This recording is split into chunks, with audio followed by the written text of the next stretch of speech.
ব্রহ্মার পিতা, কে বিষ্ণুর মা, শঙ্করের দাদু কে ছিল, আমরা সব জানতে চাই। এগুলো জানতে হলে দয়া করে শুনুন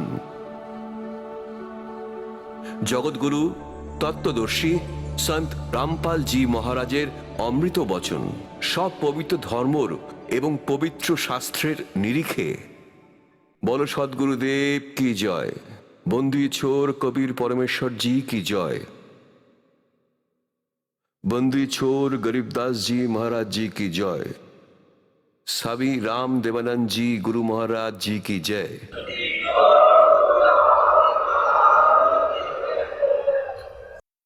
सर्वसंतों की जय, सर्वभक्तদের জয়, धार्मिक पुरुषेर जय, श्री काशी धाम की जय, श्री छुरानी धाम की जय, श्री करोथा धाम की जय, श्री बरवाला धाम की जय। सत साहेब गरीब नमो नमो सतपुरुष को नमस्कार गुरु की नहीं, सुर नर मुनिजन साधवा संत सर्व सिद्धि नहीं, सदगुरु साहेब संत सब दंडतम प्रणाम, आगे पीछे मत हुए तिनको जा कुर्बान, निराकार निर्विषम काल जाल भय भंजनम, निर्लिपम निज निर्गुणम अकल अनूप बेसुन धुनम, सोहम सुरति समापतम सकल समाना निरति लय, उज्जवल हिरंबर हरदमम बेपरवा अथ है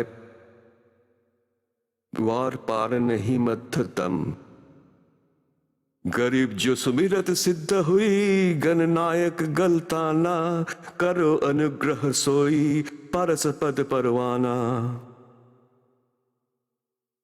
आदि गणेश मनाऊ गणनायक देवन देवा, चरण कमल ले लाऊ आदि अंध करहूं सेवा,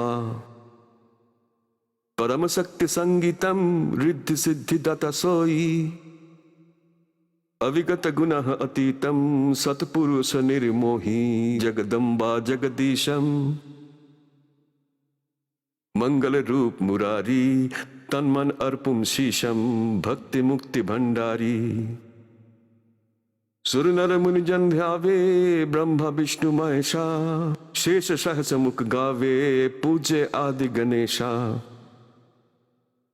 इंद्र कुबेर सरीखा वर्म धर्म राय ध्यावे, सुमरत जीवन जी का मन इच्छा फल पावे, 33 कोटि अधारा ध्यावे सहंस 88, उतरई भ जल पारा कटि है यम की फांसी,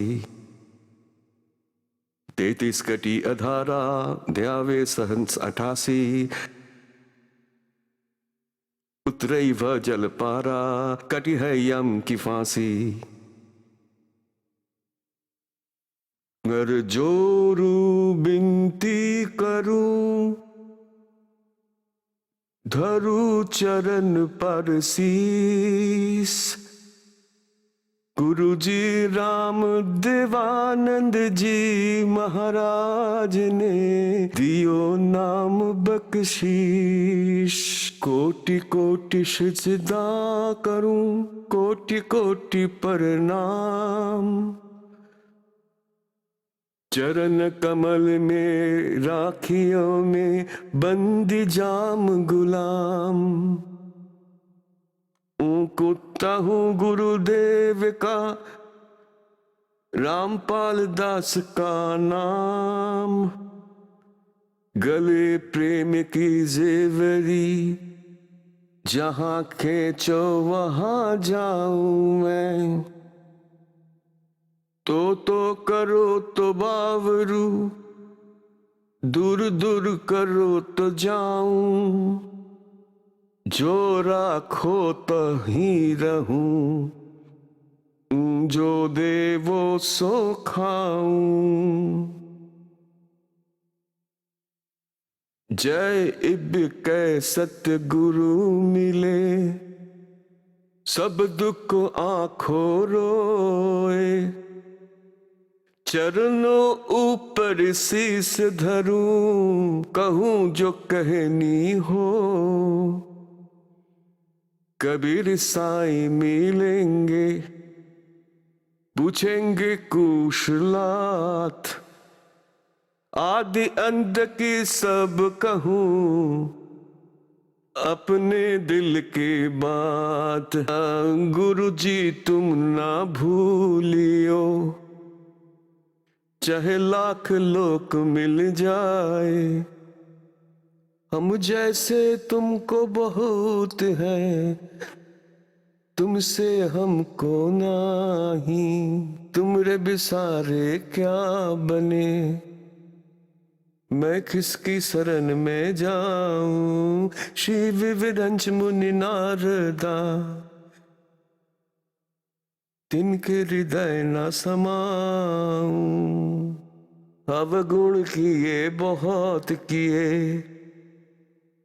करत न मानी हार। भावे बंदा बख्श दियो, भावे गर्दन उतार। अवगुण मेरे बाप जी, बख्श गरीब निवाज। जो मैं पूत कपूत हूँ, बहुर पिता को लाज। मैं अपराधी जन्म का, नक्शक भरे विकार। तुम दाता दुख भंजना, मेरी करो संभार। बंदी छोर कबीर परमेश्वर जी, পূর্ণ ব্রহ্ম সমগ্র সৃষ্টির রচনাকার এটা আমরা সবাই, আত্মার জনক এবং আমাদের সবার পিতা। আমরা নিজেদের ভুলের কারণে, আমরা নিজেদের ছেলে মানুষই করার জন্য এই কালের জালে আমরা ফেঁসে যাই এবং আমাদের নিজেদের পরম পিতা সর্বসুখদায়ী দয়ালু পরমাত্মার থেকে দূরে চলে যায়। পরমাত্মার পরিভাষাটা কি? পরমাত্মা মানে শ্রেষ্ঠ আত্মা। আর পুণ্যাত্মাগণ, এখানকার মালিককে আমরা কি করে পরমাত্মা বলি? এই ব্রহ্মাণ্ডে যে অত্যাচার চলছে জীবের ওপর, কেউ কুকুর হয়েছে, কেউ গাধা হয়েছে, কেউ কোনো জনিতে কষ্ট পাচ্ছে, মানুষ কিন্তু সুখে নেই। মনুষ্য জীবনে কেউ সুখে নেই। কারো হাত কেটে গেছে, কেউ অন্ধ, কেউ ল্যাংড়া, কেউ নুলো। প্রথমত এই মন নামক এজেন্টকে ছেড়ে দিয়েছে এই আত্মাগুলোর ওপর। একটা মিসগাইডার ছেড়ে দিয়েছে যে গাইড করবে বলে, কিন্তু সে মিসগাইড করছে। নিজের স্বার্থবশত আর জীবকে এখানে ফাঁসিয়ে রাখার জন্য এবং বিরক্ত করার জন্য এ মনকে নিজের এজেন্ট করে ছেড়ে রেখেছে, আত্মার সাথে জুড়ে দিয়েছে। গরু আর গাধাকে একটাই দড়ি দিয়ে বেঁধে রেখেছে টাইট, এবং দুজনের স্বভাবের মধ্যে অনেক পার্থক্য থাকে গরু আর গাধার। আত্মা গরু, মন গাধা। এর সমস্ত নেচারটাই উল্টো, আত্মার নেচারটাই আলাদা। ও সহজ সরল ভালো কাজ করতে চায়, পরমাত্মার ভক্তি চায়। তা প্রথমত এই মন যত রকমের ঝামেলা পাকায়। দেখুন, খাবার, কত সুন্দর সুন্দর খাবার আছে। রান্না করো, রুটি বানাও, হালুয়া বানিয়ে দাও, পুরি বানাও, কচুরি বানাও, সবজি, দই বড়া, কিশমিশ, কাজু, আপেল, লেবু, কত সুন্দর খাবার আছে।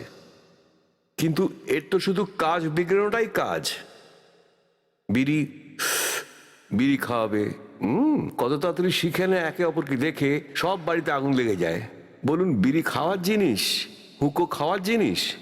আর মাংস খায়, একটা পশুকে হত্যা করে ডিম ভেঙে খায়। ডিমের ভেতর থেকে বেরোনো ওই পদার্থ, ওটাকে দেখলেই বমি পায়, এত দুর্গন্ধ ওঠে। আর সেটাকে ফাটিয়ে মুখের মধ্যে দিয়ে এমনি খেয়ে নেয়। কি যত অবস্থা! তাহলে ওই মনই সমস্ত কুকর্ম করায়, সুকর্ম করায় না। আর তারপর যে চুরি করে, যে ডাকাতি করে, যে হত্যা করে দেয় স্বার্থবশত টাকার লোভে, তারপর তাকে ভুগতে হয়। এখন কাল বলছে যে আমি একটা ন্যায়াধীশ বসিয়ে রেখেছি,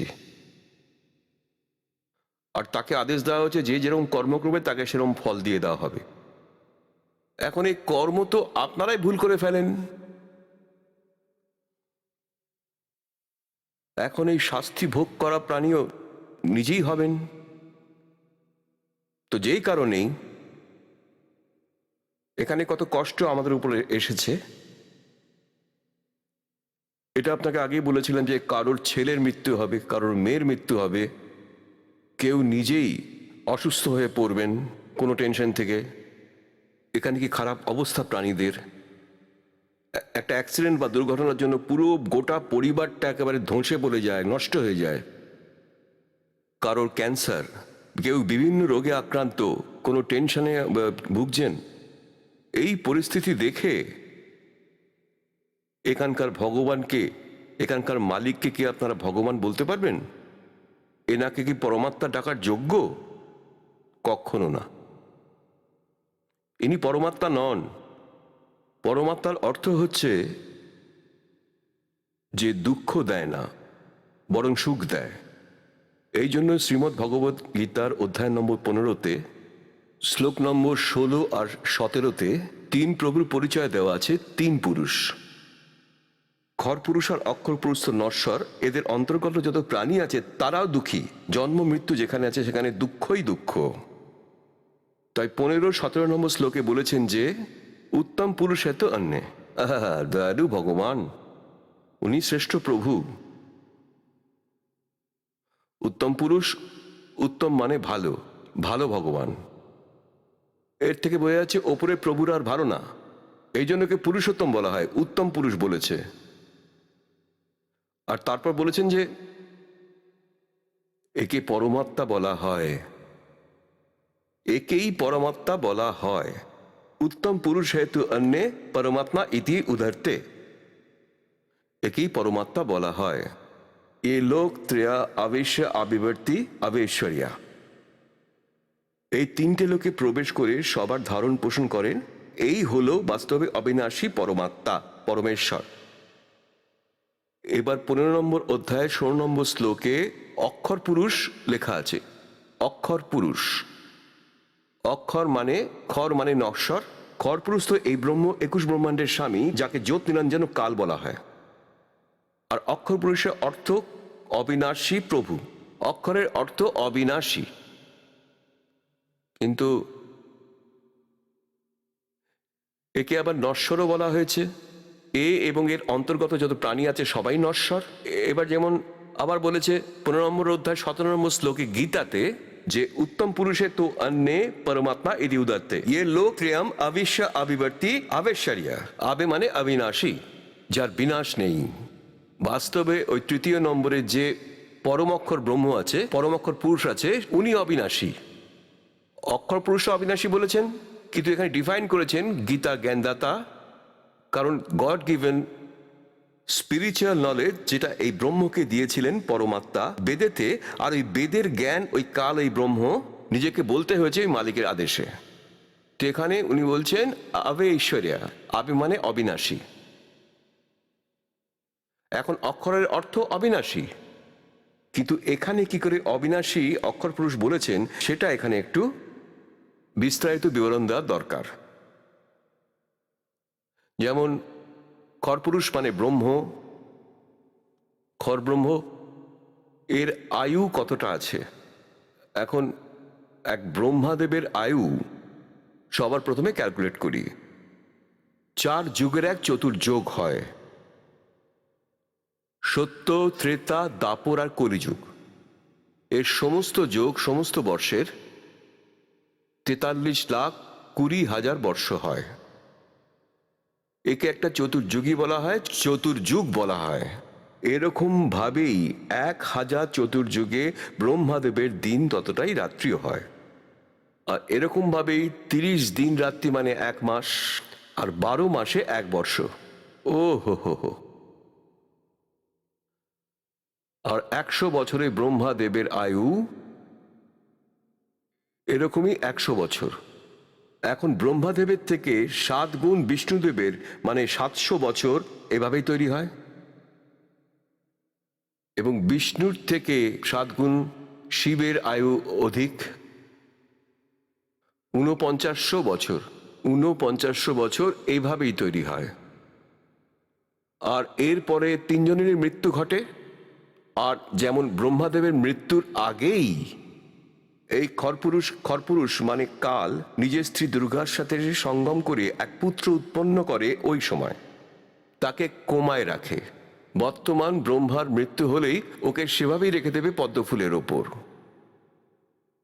তারপর তার আবার নতুন করে জীবন শুরু হবে।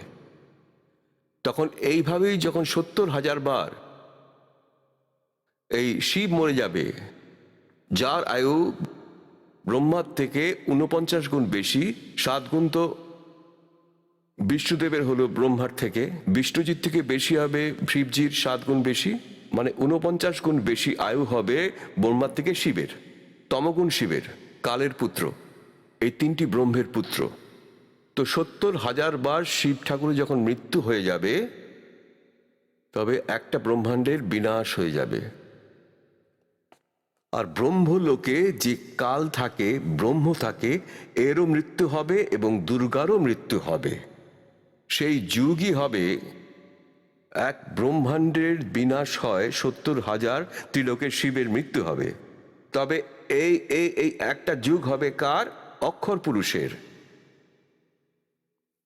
আর পুণ্যাতাগণ এইভাবেই সুন্দর করে আপনাদের বুঝিয়ে দেবে এই দাস, আপনাদের আঙ্গুলে গুনে বলে দিতে পারবেন আপনারা। তবে এই একটা যুগ আসবে অক্ষর পুরুষের, এরকমই 1000 যুগের অক্ষর পুরুষের দিন আর ততগুলি রাত্রি। এভাবেই তৈরি হওয়া 1000 যুগের ততগুলো দিন, ততগুলি রাত্রি। তারপর 30 দিন রাত্রিতে মাস, 12 মাসের 1 বর্ষ, আর 100 বছরের আয়ু হলো এই অক্ষর পুরুষের। এখন দেখুন পুণ্যাতাগণ, এত লম্বা আয়ু ওনার, তাই জন্য একে অক্ষর পুরুষ বলে দিয়েছে। বলুন, আর তারপরে এর মৃত্যু। এখন পরমাত্মা কবির দেবজি নিজের সচিদানন্দ ঘনব্রহ্মের বাণীতে বলেছেন, এতি উমর বুলন্দ মরেগা অন্তরে, क्योंकि सतगुरु लगे न कान न भेटे ओ संतरे। एती उमर बुलंद मरेगा अंतरे, सतगुरु लगे न कान न भेटे ओ संतरे। পরমেশ্বর কবির দেবজি সচিদানন্দ ঘন ব্রহ্মজি নিজেই সত্যদর্শী সন্তের ভূমিকা করতে আসেন, তখন তার অমৃতবাণীতে বা তার থেকে যার সাথে দেখা করেন সন্তের সাথে, সেই সন্তরা নিজের অমৃতবাণীতে ভালো আত্মা যারা হন, উনি কি বলছেন? এত লম্বা আয়ু হলেও তবুও শেষে মৃত্যু হবেই। কেন হবে? কারণ সতগুরু লাগে না কান না ভেটেও সন্তরে। হয়ে সদ্গুরু না পেলে, তত্ত্বদর্শী সন্ত না পেলে, সদ্গুরু না পেলে, এই কারণে যত লম্বা আয়ুর ব্যক্তি হন না কেন তারও মৃত্যু ঘটবে। তাহলে পুণ্যাত্মাগণ এটা স্পষ্ট হয়ে গেল যে একে অক্ষর পুরুষ বলা হয় কারণ এর লম্বা আয়ু আছে, সেটাও বেশি। যেমন দেখুন, ওই সাদা মাটি চিনার মানে চীনা মাটির বলে ওকে কাপ, এটা নির্ধারিত যে হাত ফসকে মাটিতে পড়লে সেটা টুকরো টুকরো হয়ে যাবে। এরকমই পরিস্থিতি ধরে নিন খরপুরুষের, ব্রহ্মের, এর ভেতরে যত প্রাণী আছে তাদেরও অতটাই আয়ু। মানছি আমাদের দৃষ্টিকোণ থেকে অনেক বেশি আয়ু ওদের, অনেক বেশি। ব্রহ্মদেবের একদিন হয়ে 1000 চতুর্যুগ, মানে 1 চতুর্যুগে আমাদের বর্ষ, এখানকার 43,20,000, আর তারপর 1 বছর আয়ু, তার আবার বাপরে। আর তারপরেও তার ওর পরমাত্মা আর অন্যদের তুলনায় কি বলছে যে এটাতে এমন একটা বয়স এই ব্রহ্মের, যে বডি স্থিতির মনে করো একটা চীনামাটির বানানো মানে প্লেট, মনে করো একটা প্লেট, বাটি বা একটা কাপ। আর অক্ষর পুরুষ মনে করো একটা স্টিলের, সে স্টিলের বডি, এটাই মনে করতে পারো। চা খাওয়ার কাপ মনে করতে পারো। এখন সেটা পড়ে গেলেও ভাঙবে না, তাড়াতাড়ি ওটা খারাপও হবে না যেহেতু ওটা স্টিলের। কিন্তু স্টিলেরও জং পড়ে, ইস্পাতেরও জং ধরে, ও সময় অনেক লম্বা হয়। তবু একে অবিনাশী বলা হয়ে থাকে, কিন্তু বাস্তবে অবিনাশী নয়, এরও বিনাশ হবে। আর অক্ষর পুরুষ তো উত্তম পুরুষত অন্যে। এবার তৃতীয় ধাতু ধরে নিতে পারেন সোনা। সোনা, গোল্ড। আর সোনা তো জং ধরে না, আর কিছুই হয় না, যতদিন থাকে থাকুক। আর এরকমই এই ভগবানদের স্থিতির সাথে পরিচিত হতে গেলে একে অক্ষর পুরুষ বলা হয়েছে গীতার 15 নম্বর অধ্যায় 16 নম্বর শ্লোকে। খর পুরুষ আর অক্ষর পুরুষ। খর পুরুষই ব্রহ্ম, অক্ষর পুরুষই পরম ব্রহ্ম, যে এই 7 শঙ্খ ব্রহ্মাণ্ডের স্বামী। আর একে অক্ষর মানে অবিনাশী ভগবান বলে দিয়েছেন। কিন্তু তারপর বলেছে যে এদের মৃত্যু আছে, আর এনার এবং এনার অন্তর্গত যত প্রাণী সবার সমগ্র শরীর নশ্বর। জীবাত্মা মরে না। 15 নম্বর অধ্যায় 17 নম্বর শ্লোকে বলেছে উত্তম পরিষেতু অন্য পরমাত্মা ইতি উদার্তে ইয়ে লোকত্রয়ম আবেশ বিভর্তি আবে ঈশ্বরা। ওই হচ্ছে বাস্তবে অবিনাশী পরমাত্মা। হয় হয়। গীতার অধ্যায় নম্বর 8 শ্লোক নম্বর 17তে বলেছে যে ব্রহ্মণে মানে ভগবান, পারাব্রহ্মকে এখানে ব্রহ্মণে বলেছে। ওই পারব্রহ্মের, এখানে ব্রহ্মা নয়, উনি ওখানে অর্থটা ভুল লিখেছেন, ব্রহ্মা বলেছেন না। আর ওখানে চতুর্যুগও নেই, অনুবাদকর্তারা ওখানে চতুর্যুগ লিখেছেন, ওখানে অনলি যুগ লেখা আছে। এই দেখুন, শ্রীমদ্ ভগবত গীতা, গীতা প্রেস গোরখপুর থেকে প্রকাশিত, জয়দয়াল গোয়েন্দকা এর অনুবাদক। শ্রীমদ্ ভগবত গীতা অধ্যায় 8 শ্লোক নম্বর 17 দেখাচ্ছি আপনাদের। এই দেখুন, অধ্যায় নম্বর 8 আর শ্লোক নম্বর 17। এখানে সংস্কৃতটা দেখুন, সহস্র যুগ পর্যন্তম। এখানে সহস্র চতুর্যুগ লেখা নেই, সহস্র যুগ পর্যন্তম। এহ মানে দিন, ইয়ত মানে যে, ব্রহ্মণে মানে অক্ষর পুরুষ। এখানে ব্রহ্মণে অর্থ এই অক্ষর পুরুষ পরম ব্রহ্মের দিকে সংকেত করছে, কারণ এখানে আয়ুর সাথে সমস্ত কিছু সম্পর্কিত। এর আয়ু আছে, এই জন্য একে পরমক্ষ পরমব্রহ্ম এখানে বলা যায় না, যদিও ব্রহ্মণের অর্থ বড় ভগবান। ব্রহ্মণে মানে ব্রহ্ম থেকে যে বড়, আর পরব্রহ্ম এর থেকে বড়, আর পরম অক্ষর ব্রহ্ম পরমাত্মা পূর্ণ ব্রহ্মেরও এর থেকে বড়। তো সহস্র যুগ পরত্তম আহ ইয়াত ব্রহ্মণে বিদু রাত্রিম সহস্র যুগ সহস্রান্তম। এখানে চতুর্যুগ নেই। তে অহরবিদ অহরাত্রবিদ জানা, এর অর্থ হচ্ছে, ইনি এখানে অনুবাদটা ভুল করেছেন। ইনি এখানে লিখেছেন ব্রহ্মার যে একদিন আছে সেটাকে 1000 চতুর্যুগ ধরে, যেখানে মূল সংস্কৃতে চতুর্যুগ লেখা নেই, অনলি যুগ আছে, নো চতুর্যুগ। ইনি অনুবাদ নিজের অজ্ঞানতার জন্য করেছেন, এখানে চতুর্যুগ না, 1000 যুগ পর্যন্ত আছে। অক্ষর পুরুষের পরিচয় আছে এখানে ব্রহ্মের আগে, ততগুলোই রাত্রি। আর রাত্রিও 1000 চতুর্যুগ নয়, অনলি যুগ। সহস্রান্তম মানে 1000 যুগের অন্ত হলে সময় পর্যন্ত 1000 যুগ অবধি রাত্রি আছে। আর যে ব্যক্তি তত্ত্ব থেকে জানে সে যোগীজন অহরাত্রবিদ, সে আসল ভেদাভেদটা জানে, দিন রাত্রির আসল ভেদাভেদটা বোঝে, সেই তত্ত্বদর্শী সন্ত হবে। আর এটা স্পষ্ট হয়ে গেছে যে এই অনুবাদে অনেক ভুলভাল লিখেছেন নিজের অজ্ঞানতার জন্যে, চতুর্যুগ লেখা উচিত হয়নি। এখন প্রসঙ্গ চলছে যে আমরা দয়ালু পরমাত্মা ছেড়ে এই কালের লোকে এসে গেছি যে একদম দয়ালু নয়। হ্যাঁ, এটা তো শ্রীমদ্ ভগবত গীতা অধ্যায় নম্বর 21। অর্জুন বলছে যে হে ভগবান, আপনি ঋষিদেরও খাচ্ছেন, দেবতাদেরও খেয়ে নিচ্ছেন। ওহো, আর এই ঋষি সমুদায়গণ দলে দলে হাত জোর করে আপনার পেছনে আছে, আপনার স্তুতি করছেন স্তোত্রের মাধ্যমে, বেদের স্তোত্রের মাধ্যমে, আর মঙ্গল কামনা করছে ছেড়ে দিন ছেড়ে দিন। আপনি তো এদেরও খেয়ে ফেলছেন। অধ্যায় 11 শ্লোক নম্বর 32-এ গীতা জ্ঞানদাতা শ্রীকৃষ্ণের মধ্যে প্রবেশ করে বলছেন যে আমি কাল এবং সবাইকে আমি খেতে এসেছি। আর অর্জুন বলছে যে ভগবান আপনার দাড়িতে কিছু ঝুলছেন আর আপনি কিছু খাচ্ছেন, সবই তো আপনার মুখের ভিতর ঢুকে যাচ্ছে। তো নিজেই বলছেন আমি কাল। তা অর্জুন বলছে আপনি তাকেও খাচ্ছেন যে আপনার স্তুতি গাইছে। এবং পুনাতাগণ, যতক্ষণ এই কালের ইন্দ্রজালকে আমরা বুঝতে পারছি না ততক্ষণ আমরা একে ভক্তি করতে পারবো না। আমরা এখানে এই কালের গোলক ধাঁধায় ঘুরে বেড়াচ্ছি, এর এই চাকচিক্যের মধ্যেই আমরা ভুলে থাকবো এবং জীবনটা আমাদের ব্যর্থ হয়ে যাবে।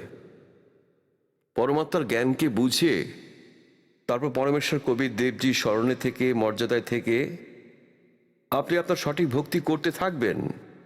আপনারা এখানকার সুখ সব থেকে বেশি পাবেন, কিন্তু উনি আপনাদের ততটাই দেবেন যতটুকু আপনাদের প্রয়োজন।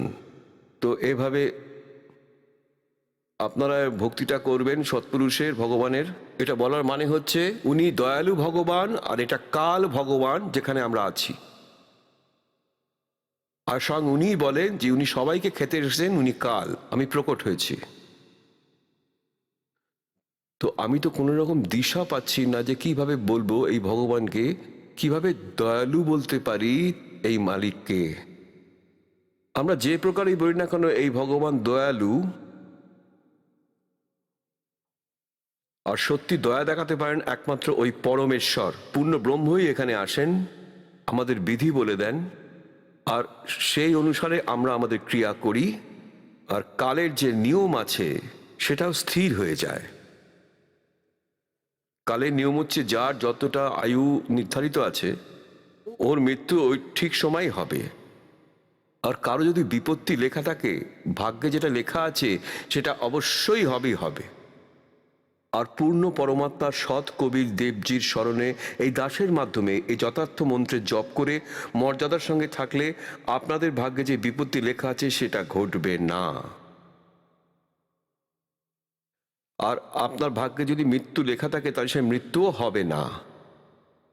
তাহলে এই হচ্ছে দয়ালু পরমাত্মা পূর্ণ ব্রহ্ম, এই কালের বিপজ্জনক, যায়ের হাতিয়ার আছে, যায়ের নিয়ম আছে, তাকে স্টেবল করে দেবে, স্থির করে দেবে, জ্যাম করে দেবে। আর এখানে দু একজন ভক্ত বলছিলেন যে ভগবানকে দয়ালু বলা হয়, কিন্তু এখানে তো পুরো হাহাকার চলছে, তাহলে উনি দয়ালু হন কি করে? যেই লোকে এই কষ্টটা নেই সেই পরমাত্মা ওখানকার মালিক,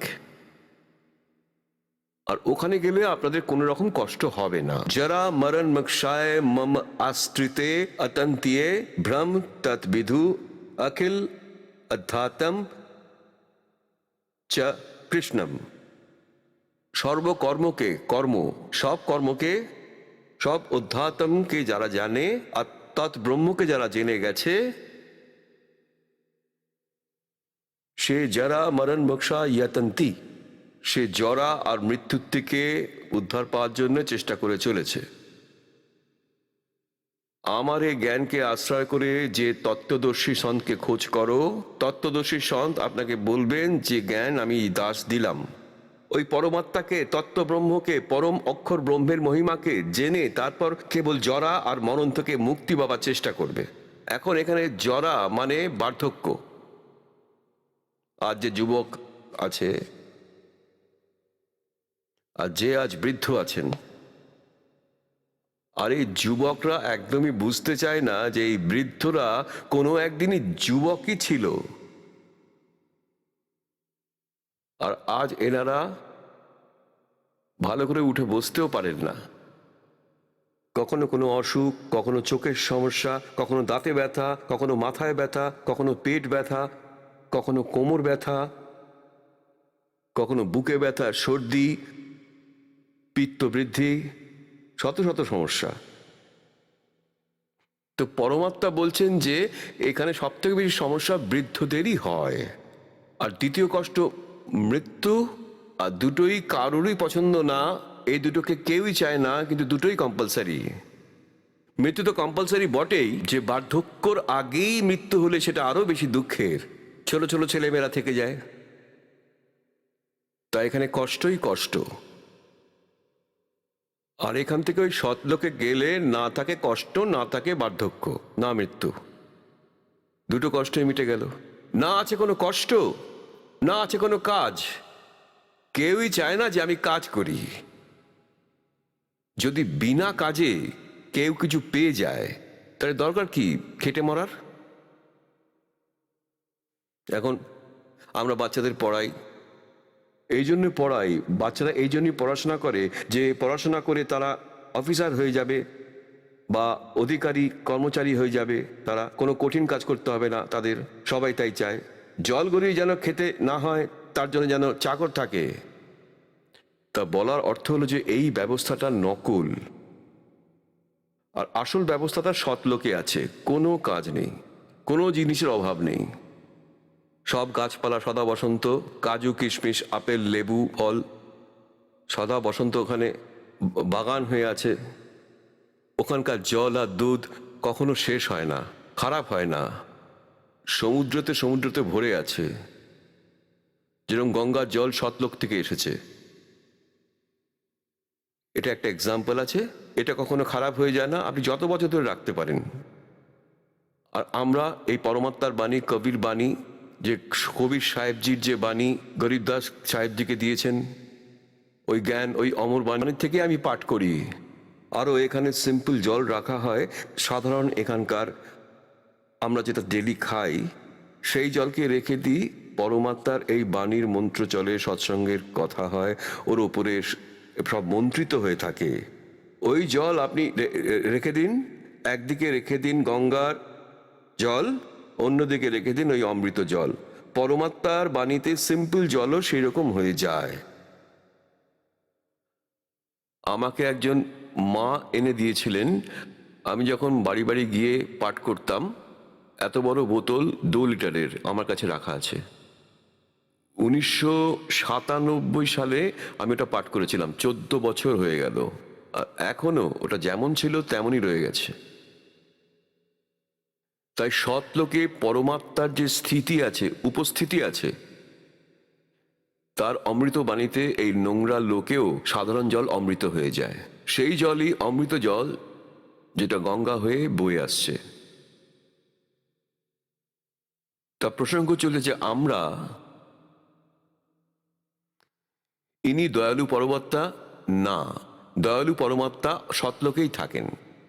ওখানে যাবার পর আপনাদের কোনো কষ্ট হবে না। শঙ্খো লহর महर की उपजे कहर नहीं जहां कोई, दास गरीब अचल अविनाशी सुख का सागर सोई, मन तो चल रे सुख के सागर जहाँ शब्द सिंधु रत्नागर। পরমাত্মা এসে বলছেন যে মন, তুই কেন ফেসে আছিস এই কালের লোকে?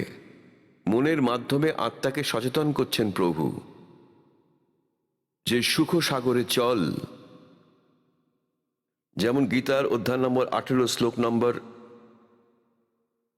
62 বলছেন যে হে অর্জুন, তুই সর্বভাবে ওই পরমেশ্বরের শরণে যা, তার কৃপায় তুই পরম শান্তি আর সনাতন পরম ধাম প্রাপ্ত হবি। সনাতন পরম ধাম, যেখানে যাবার পর কেউ আর এই সংসারে ফিরে আসে না।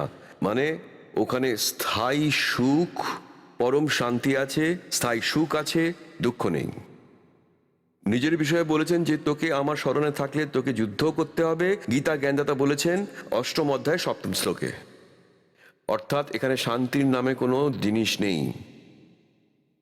যুদ্ধও করতে হবে, লাঠালাঠিও করতে হবে আমার স্মরণে থাকলে। ওনার স্মরণে যেতে হলে তোকে তত্ত্বদর্শী সন্তের খোঁজ করতে হবে। উনি যা সাধনা বলবেন সেটা করতে হবে, তবেই ওনার স্মরণে যেতে পারবি।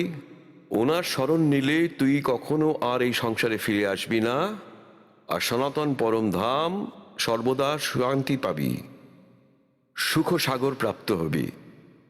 ওই সুখসাগর কি संग को लहर महर की उपजा कहर नहीं जहां कोई। সৎলোকে কোনো কষ্ট নেই, কোনো টেনশন নেই। যেমন কখনো কখনো একান্তে বসেন, চুপ করে বসে আছেন, হঠাৎ শরীরের মধ্যে একটা ঢেউ খেলে যায়। এই দাসের সাথে অনেকবার হয়েছে সেটা। এটা এমন হতে থাকে যে কেউ আমাকে কষ্ট দিয়েছে, কেউ অনেক অত্যাচার করেছে, তার প্রতি আমার কোনো দুর্ভাবনা থাকে না। এমন হিল্লোল হয় শরীরে, এমন ঢেউ ওঠে শরীরে, আর কিছুক্ষণের জন্য থাকে সেটা। তারপরে শতবার চেষ্টা করলেও ওই ব্যক্তির প্রতি আর কখনো মনে যেন দুঃখ না আসে যে আমাকে খুব কষ্ট দিয়েছে। আমাকে যে কষ্ট দিয়েছে সেটা নিয়ে দুঃখ হয় না, কিন্তু আর সেই ব্যাপারটা ঘটে না। এটা বলতে চাইছি, এটা সেই মেহেরের লেহের ছিল। আর এটা চলে গেলেই ওখানে যত সমস্যা ঢেউ আছড়ে পড়ে, এটা নয় ওটা নয়, ওকে এরকম করে দেবো, তাকে ওরকম করে দেবো, ওটা কি করে বললো, তার জন্য এটা হলো, এসব সমস্যার ঢেউ আছড়ে পড়ে একদম। যত সমস্যা। এই সৎলোকের ব্যাপারে তথ্য দিতে গিয়ে পরমেশ্বর বলেছেন, শঙ্খ লহর মেহের কি উপজা ওয়া कहर नहीं जा कोई। ওখানে কোনো কষ্ট নেই, দুঃখ নেই। দাস গরিব অচল অবিনাশী অচল, যা সর্বদাই স্থিত, কখনো নষ্ট হয় না, চলাফেরা করে না, নাশ হয় না। অচল অবিনাশী সুখ কা সাগর সই। ও হচ্ছে সুখের সাগর। সাগর মানে সমুদ্র। সমুদ্রে শুধু জল আর জল, জল আর জল। 100-200 কিলোমিটার যদি কোনো লোক চলে যায় নৌকা বা জাহাজে বসে, সে আর কিচ্ছু দেখতে পাবে না, শুধু জল আর জল, জল আর জল। তো এরকমই সৎলোকে শুধু সুখ আর সুখ, সুখ আর সুখ, সুখ আর সুখ, আর কিচ্ছু নেই। তাকেই সুখসাগর বলে। আর ওখানে দয়ালু ভগবান থাকেন। আর এটা কালের লোক। এখন একবার পরমেশ্বর ধরণদাসজিকে, ওই পুণ্য আত্মাকে যেমন ওই পরমাত্মা লীলা করেন, বেদও তার প্রমাণ দেয় যে উনি এরকম লীলা করেন। ধরমদাসজির সাথে দেখা করতে এসেছিল, আরো অন্যান্য মহাপুরুষের সাথে দেখা করেছে। পরমাত্মা বিবরণ দিয়েছিলেন এই খরপুরুষের এই কালে। আর ধরমদাসজি বললেন যে ভগবান, আপনি কে কাল বলছেন?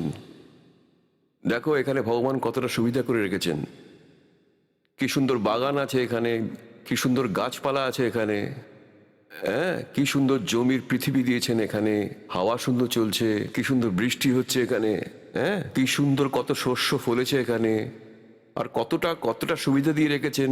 নদী বয়ে যাচ্ছে আর নিচে জল আছে, এই কতটা সুন্দর লাগছে, কত দয়ালু ভগবান। এখন পরমেশ্বর বলছেন যে পুণ্যাত্মাগণ, তোমরা জীব, আর জীবের চিন্তা ভাবনা সবসময় জীবের মতনই হয়। আর পরমেশ্বর এখানে এসে বললেন যে তোমরা যাকে ভগবান বলে ভাবছো তিনি ভগবান নন। मूला माया मग में बैठी हंसा चुन चुन खाई, ये ज्योत स्वरूपी कहे निरंजन मैं ही करता भाई है। एक ना करता, दो ना करता, नौ ठहराए भाई, 10वां भी धुंधुर में मिल जाई सत कबीर दुहाई। পরমাত্মা বলছেন কাল ভগবান, আর কাল নিজেই বলছেন আমি ভগবান, আর কোনো ভগবান নেই।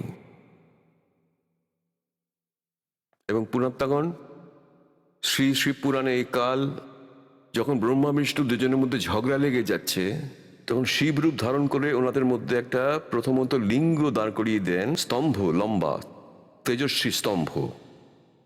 তারপর নিজেই এলেন আর বললেন যে তোমরা নিজেদের ভগবান মনে করেছো, তোমরা ভগবান নও, আমি ভগবান, আমি ছাড়া কেউ ভগবান নেই। আর পুরাণে উনি নিজের পুত্রদের, নিজের অন্তর্গত জীবদের যা খুশি বলতে পারেন, সেই পুরাণ আলাদা সেপারেট শাস্ত্র। তো উনি বলছেন যে আমি ভগবান।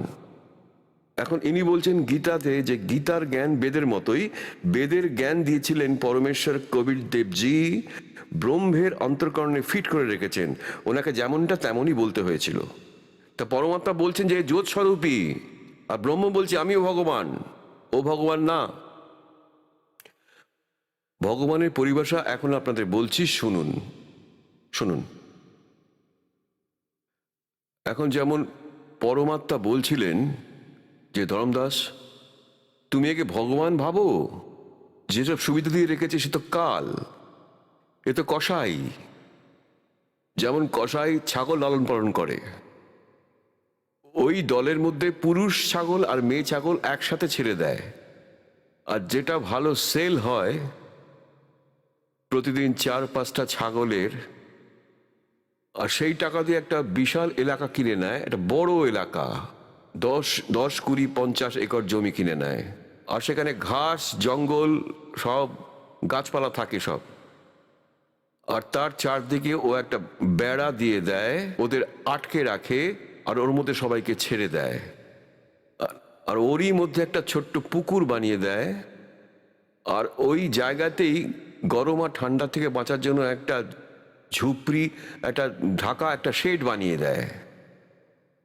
আর সে পুরুষ আর স্ত্রী ছাগল আর ছাগলি রজগুণে যুক্ত হয়ে সন্তানাদি উৎপন্ন করে থাকে, তার মধ্যে মোহ মমতাও থাকে।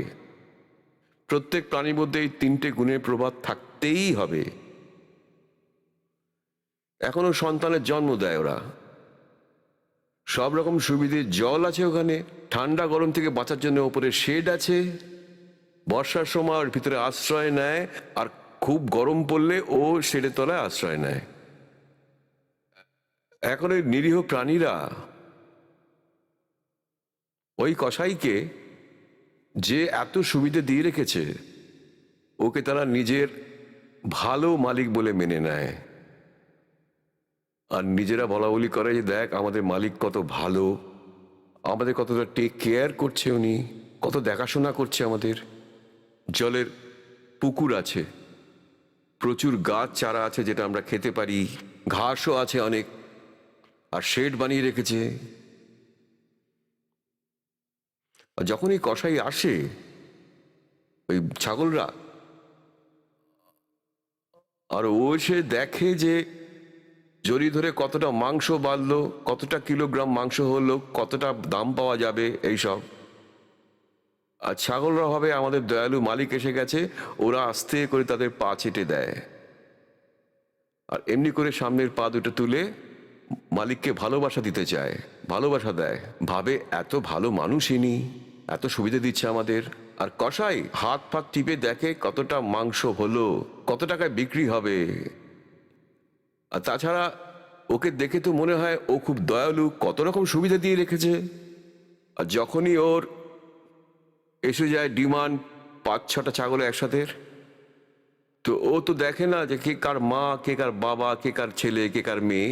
ও মোটা মোটা লাঠি দিয়ে ওদের আস্তে আস্তে ভাগিয়ে নিয়ে যায় বাইরে, আর তাকে কেটে ও নিজের সাধ্য সিদ্ধি করে, কিছুটা নিজে খায়, বাকিটা বেচে দেয়।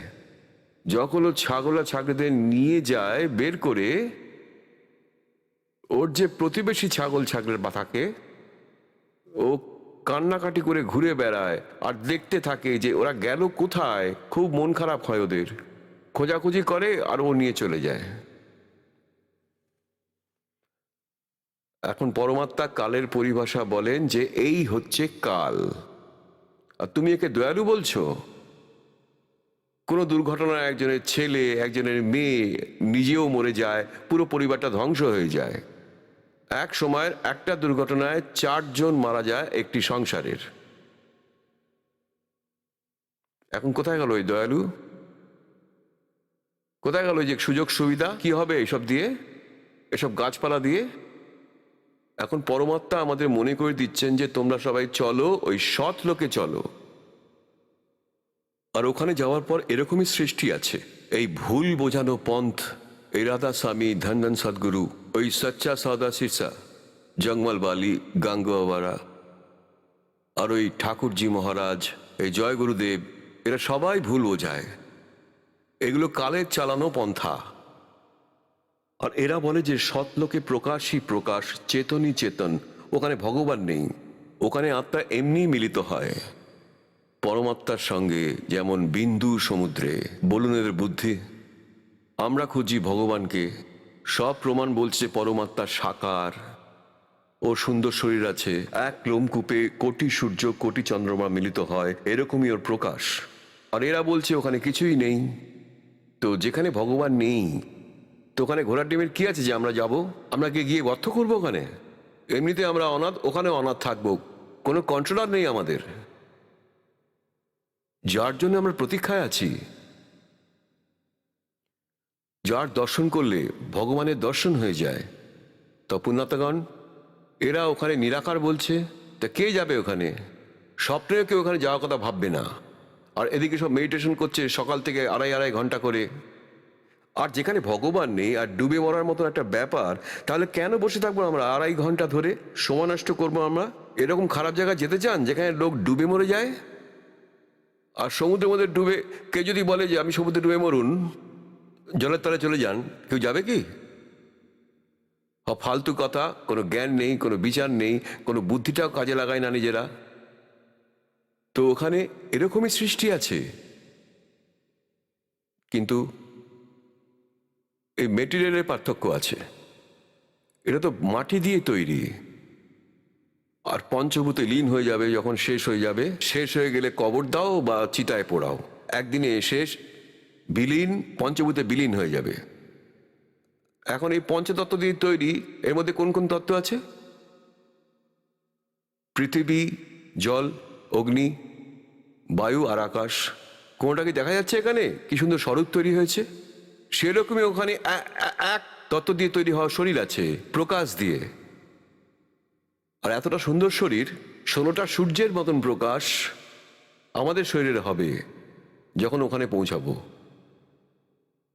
আর পরমাত্মার শরীরের যে পরমেশ্বর সৎপুরুষের শরীর, এত প্রকাশ যে সেটা আন্দাজ করা যায় না। কোটি সূর্য কোটি চাঁদ একটা রোমকূপের মধ্যে, আলো তার কাছে নগণ্য। আর ওনার এতটাই প্রকাশ, উনি সমর্থ, সর্বশক্তিমান, উনি অজেয়, উনি অজেয়, যার শক্তির কোনো পরিসীমা সীমা নেই। আর আমরা হলাম জীব, আত্মা। আমরা ওখানে হংসরূপে থাকবো। হংস মানে যেমন এখানে মানুষ বলে, নর বলে স্ত্রী আর পুরুষকে, আর ওখানে হংস বলে। হংস মানে যেখানে এখানে একটা পাখির নাম হংস, তো কোনো সরোবরে থাকে, বকের মতন হয়, সাদা। বক মাছ খায়, পোকা খায়, আর ওই হংস খায় না। হংসের আরেকটা গুণ আছে, গড গিভেন। এক গ্লাস দুধে এক গ্লাস জল ঢেলে দাও, হংসের সামনে রাখো, ও ওখান থেকে দুধটা খেয়ে নেবে আর জলটা রেখে দেবে, ফেলে দেবে। দুধ আর জল যে ছেঁকে নিল আর খারাপ যে ছেড়ে দিয়েছে, তাকে হংস বলেন পুণ্যাত্মা। অর্থাৎ সব খারাপ থেকে দূর, সৎ আত্মাকে হংস আত্মা বলে। ওখানে হংস রূপে আমরা থাকবো, আর পরমাত্মা পরম হংস। আত্মা, হংস আর পরমাত্মা। পরম হংস মানে ও পরম হংস, ও পরম আত্মা, ও শ্রেষ্ঠ আত্মা, ও শ্রেষ্ঠ, সে দয়ালু। এখন গীতা অধ্যায় নম্বর 15-তে শ্লোক নম্বর 17 বলেছে, উত্তম পুরুষের তো অন্যে পরমাত্মা ইতি উদারতে। তাকেই ভগবান বলা যায়, সেই হলেন পরমাত্মা।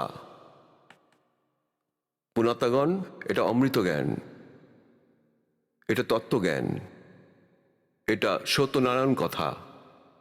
সত্যনারায়ণ মানে হচ্ছে অবিনাশী পরমাত্মা। আর বিষ্ণুদেবকে সত্যনারায়ণ বলা হয়। বলুন, ওনার তো খুব কম আয়ু, আপনারা দেখেছেন। পরমাত্মা ভগবানের আয়ুর ক্যালকুলেশন আমি তো আপনাদের বলেইছি। আর পরমাক্ষর ব্রহ্মের কোনো আয়ুই নেই। উনি তো অজর অমর, সৃষ্টির আগেও এরকম ছিলেন, আর উনি সৃষ্টিকর্তা। এই কথা বলার মানে হচ্ছে, যেটা উনি ওখানে গিয়ে বলতেন যে ভগবান বলে ওখানে কিছু নেই, তাহলে ওখানে যাবার রুচিটা আমরা পাবো কোথা থেকে, যেখানে ভগবান নেই? এখন যদি কেউ বলে সতলোক আশ্রম বরবালা চলো, আর ওখানে গুরুদেব আছেন, আর গুরুদেব না থাকলেও প্রকাশই প্রকাশ, টিউব লাইট জ্বলছে, এটা নিয়ে ঘোড়ার ডিম হবে? কি করবে এটা দিয়ে? টিউব লাইট দেখোনি? গুরুজি তো নিরাকার। তো এটাই এদের বুদ্ধি মনে করুন। আমি একটা এক্সাম্পল দিচ্ছি, যা এই অজ্ঞানী সন্তের, যে কোনো থিওরি দেখুন, যে কোনো ধর্মের দেখুন, ওদের লোকবেদ মুখের কথা এটাই বলে দেয় যে পরমাত্মা নিরাকার। আর আমাদের সৎগ্রন্থ বলছে যে পরমাত্মা সশরীরে আছেন এবং নাম কবির তার। আর ওই ঈসা মসিহ যে বলেছে যে নিরীহ শ্রদ্ধালু, তোমরা যেই নিজের গুরু পীরকে তারা ভালো আত্মা সেজে আসেন, তোমার কাছে আসেন, তোমার বাড়িতে আসেন, তাকে সেবা করো, আর তারা খুব ভালোভাবে তোমাকে বোঝায়, তো ভালোভাবে তোমার কাছে থাকে, তুমি এদেরকে ভেড়া মনে করছো ভালো, এরা কিন্তু সব নেকড়ে, এরা তোমার জীবনের সর্বনাশ করবে, তোমাকে বরবাদ করছে এরা। এই কথা বিরোধিতা করলো নকল গুরুরা, আর ওই পরমাত্মাকে ক্রুশবিদ্ধ করলো ওরা। এত নিষ্ঠুর হয় এইসব লোক। আর এই কারণে এরা করথা কাণ্ড করিয়েছিল। দাস এদের অজ্ঞানতার মুখোশ খুলে দিয়েছিল, এদের অজ্ঞানতার পর্দাটা ফাঁসিয়ে দিয়েছিল। ওরা দেখলো যে ওদের কোনো অস্তিত্ব থাকবে না, আর জনতা ওদের ঘেন্না করবে। তোমরা আচার্য ছিলে, তোমরা গুরু ছিলে, তোমাদের ক অক্ষর জ্ঞান নেই, না বেদের, না গীতার, না পুরাণের, না অন্য কোনো ধর্মগ্রন্থের। তাই এরা নিজেদের অজ্ঞানতা বাঁচাবার জন্য এরা এমন জুলুম করলো, সেই করথাকাণ্ড, আশ্রম ছিনিয়ে নিল সিএম এর সাথে দেখা করে, জনতাকে দিকভ্রষ্ট করলো ভুল প্রচার করে, আর মিথ্যেকে সে ফাঁসিয়ে দিল আমাদের। কিন্তু আজ এই 500-600 বছরের পুরনো সেই ভারত নেই। শিক্ষার এটাই লাভ, এখন সবাই এডুকেটেড, ভাই বোন কাকা জ্যাঠা সবাই, আর সবাই বুঝতে পারে নিজের সৎ গ্রন্থকে। তার পরিণাম হলো যে আজকে আমরা আবার উঠে দাঁড়াতে পেরেছি, কারণ আমাদের সাথে পরমাত্মা আছেন, পরমেশ্বর আমাদের সাথে আছেন, আর সেই পরমেশ্বরই এই পন্থা চালাচ্ছেন। এটাই মার্গ। এখন যেরকম শ্রীমদ্ ভগবদ গীতা অধ্যায় নম্বর 16 শ্লোক নম্বর 23-24 বলা আছে যে যারা শাস্ত্রবিধি ত্যাগ করে নিজের মনের মতন আচরণ করে, না তার গতি হয়, না তার সিদ্ধি হয়, না তার কোনো সুখ থাকে, অর্থাৎ ইউজলেস। সেই জন্য তোর জন্য অর্জুন 24 নম্বর শ্লোক 16 নম্বর অধ্যায় গীতা, এই জন্য তোর জন্য অর্জুন কর্তব্য অকর্তব্য অবস্থাতে শাস্ত্রই প্রমাণ। মানে যে সাধনা করা উচিত বা না করা উচিত, যেটা সৎগ্রন্থে লেখা আছে সেটাকেই মানতে হবে, অন্য কিছু না। কারণ লোকবেদের কথা আপনারা মানবেন না। আর এরা যত গুরু ছিল আমাদেরকে লোকবেদ শোনাতো। তাই এরকম যে পুণ্যাত্মাগণ, পূর্বজন্মের পুণ্যাত্মাগণ যারা মনুষ্য জীবন পেয়েছেন আর তারা পরমাত্মার খোঁজে ঘুরে বেড়াচ্ছেন, এদের মধ্যে একজন ছিলেন শেখ ফরিদজি। আর সে ছোট থেকেই পরমাত্মা অনেক, যদিও ছোটবেলা থেকে মালিক এদের সঙ্গে থাকেন, সবাইকে ভগবান খুঁজে বেড়ান। আর পরমেশ্বর বলেন গোতা মারো স্বর্গ মে और जा बैठो पाताल कहे कबीर ढूंढता फिरो अपने हीरे मानिक लाल। ওই ওই ওই শেখ প্রীত ছিলেন মুসলমান ধর্মাবলম্বী। সে পুণ্যাত্মা যখন ছোট ছিল, খুব দুষ্টু ছিল, সে দুষ্টুমি ভীষণ করত। সে তার মাও খুব দুঃখ পেত, সে গলিতে অন্য বাচ্চাদের সাথে খুব ঝগড়া করত, তার নামে অনেক অভিযোগ আসতো। তা মা ভাবলেন যে আমি একে নিয়ে কি করব। যেমন আজকালকার ছোট ছোট বাচ্চাদের স্কুলে পাঠিয়ে দেয় মা বাবারা, নার্সারিতে ভর্তি করিয়ে দেয় সেই শিশুকালেই, ওখানেই পাঠিয়ে দেয় তারা। আগে তো এরকম কোনো ব্যবস্থা ছিল না, বাড়িতেই থাকতো। পিতা ক্ষেত খামারের কাজে চলে যেতেন বা অন্য কোনো কাজে বা মজদুরির কাজে, আর মা বাচ্চাকে নিজেই দেখভাল করতেন। ও খুব বেশি দুষ্টুমি শুরু করেছিল, অনেক অভিযোগ আসছিল। মা ভাবছিল কি করি একে নিয়ে। উনি বললেন যে বাবা তুই নামাজ রাখতে শুরু কর, আল্লাহর আরাধনা শুরু কর। শেখ প্রীত তখন বাচ্চা ছেলে ছিল, জিজ্ঞেস করলো কেন করবো এগুলো, আমি কি পাবো? ও প্রচুর পরিমাণে খেজুর খেত, খেজুর। মা বলেন আল্লাহ তোকে খেজুর দেবে বাবা। মা সত্যি কথা বলছো? হ্যাঁ, আল্লাহ তোকে খেজুর দেবেন। তখন বলল যে বলো আমি কি করে করব। তো মা তখন ভাবলো যে ভালোই হলো। তখন তো মা তখন একটা ওই কাপড় বিছিয়ে দিলেন, যে বিছানা হয় না আসনের মতন গদি, ওই বিছিয়ে দিয়েছেন। এবার বললেন এইভাবে বসে যা বাবা, এইভাবে চোখ বন্ধ করে রাখবি আর এইভাবে করবি, আর আল্লাহকে বলবি যে আল্লাহ খেজুর দিন, খোদা আমাকে খেজুর দিন। এরই বলতে থাকবি, চোখ কিন্তু খুলবি না। আর যতক্ষণ আমি না বলবো ততক্ষণ চোখ খুলবি না, কিন্তু তাহলে কিন্তু খেজুর পাবি না। মার যখন সময় হতো, মা তখন কি করতো, বিছানাটা পেতে যেত, ওই আসনটা, আর বলতো নে বাবা এখন প্রার্থনা কর। আর ও তাই করতে শুরু করলো, চোখ খুলতো না। মা তখন কি করলো, একটু খেজুর অল্প এইটুকু দুটো পাতার মধ্যে মুড়ে, ভালো করে মুড়ে ওই আসনের তলায় ঢুকিয়ে দিত। এবার মা বললো ওঠ রে বাবা, এবার চোখ খোল, এবার মার তো কাজ হয়ে গেছে। আর তখন ছেলেটা তো বসেই ছিল 1 ঘন্টা 1.5 ঘন্টা যতক্ষণ। আর উঠে এসে বললো, মা তুমি তো আমাকে মিথ্যে কথা বলেছিলে, কই আল্লাহ তো আমাকে কই খেজুর দিল না। মা বলল, বাবা ভগবান সবাই সামনে এসব দেন না, লুকিয়ে দেন। তুই দেখ দেখ, খুঁজে দেখ, এই আসনের তলা নিশ্চয় কোথাও আছে। তখন ও চাদরটা তুলে দেখলো আর খেজুর ওখানে আছে। তখন খুব লাফালাফি করলো, আনন্দে করে খেলেও। সবাইকে বলল, দেখো আল্লাহ আমাকে খেজুর দিয়েছেন, আল্লাহ আমাকে খেজুর দিয়েছেন। তারপরে এসে বলল, মা আবার কবে করতে হবে সেই নামাজ। যখন ওর খেজুরটা শেষ হয়ে গেল, পরের দিন আবার বলল, মা কবে সেই নামাজটা পড়বো। আর এভাবেই মা বুঝতে পারলো যে এইভাবেই ওকে শান্ত করা যাবে। একদিন কি হলো, মা খেজুর রাখতে ভুলে গেল। ও ও উঠল, চাদরটা উঠালো, ওখানে পরমাত্মা কৃপা করলেন, উনি ওখানে এমনি খেজুর রেখে দিয়েছেন। আর ওই শেখ ফরিদ খেজুর খেতে খেতে আসছিল। যখন ওর মা বলল, আয় বাবা উঠে পড়, আর মার তো মনে নেই যে আজকে আমি খেজুর রাখতে ভুলে গেছি।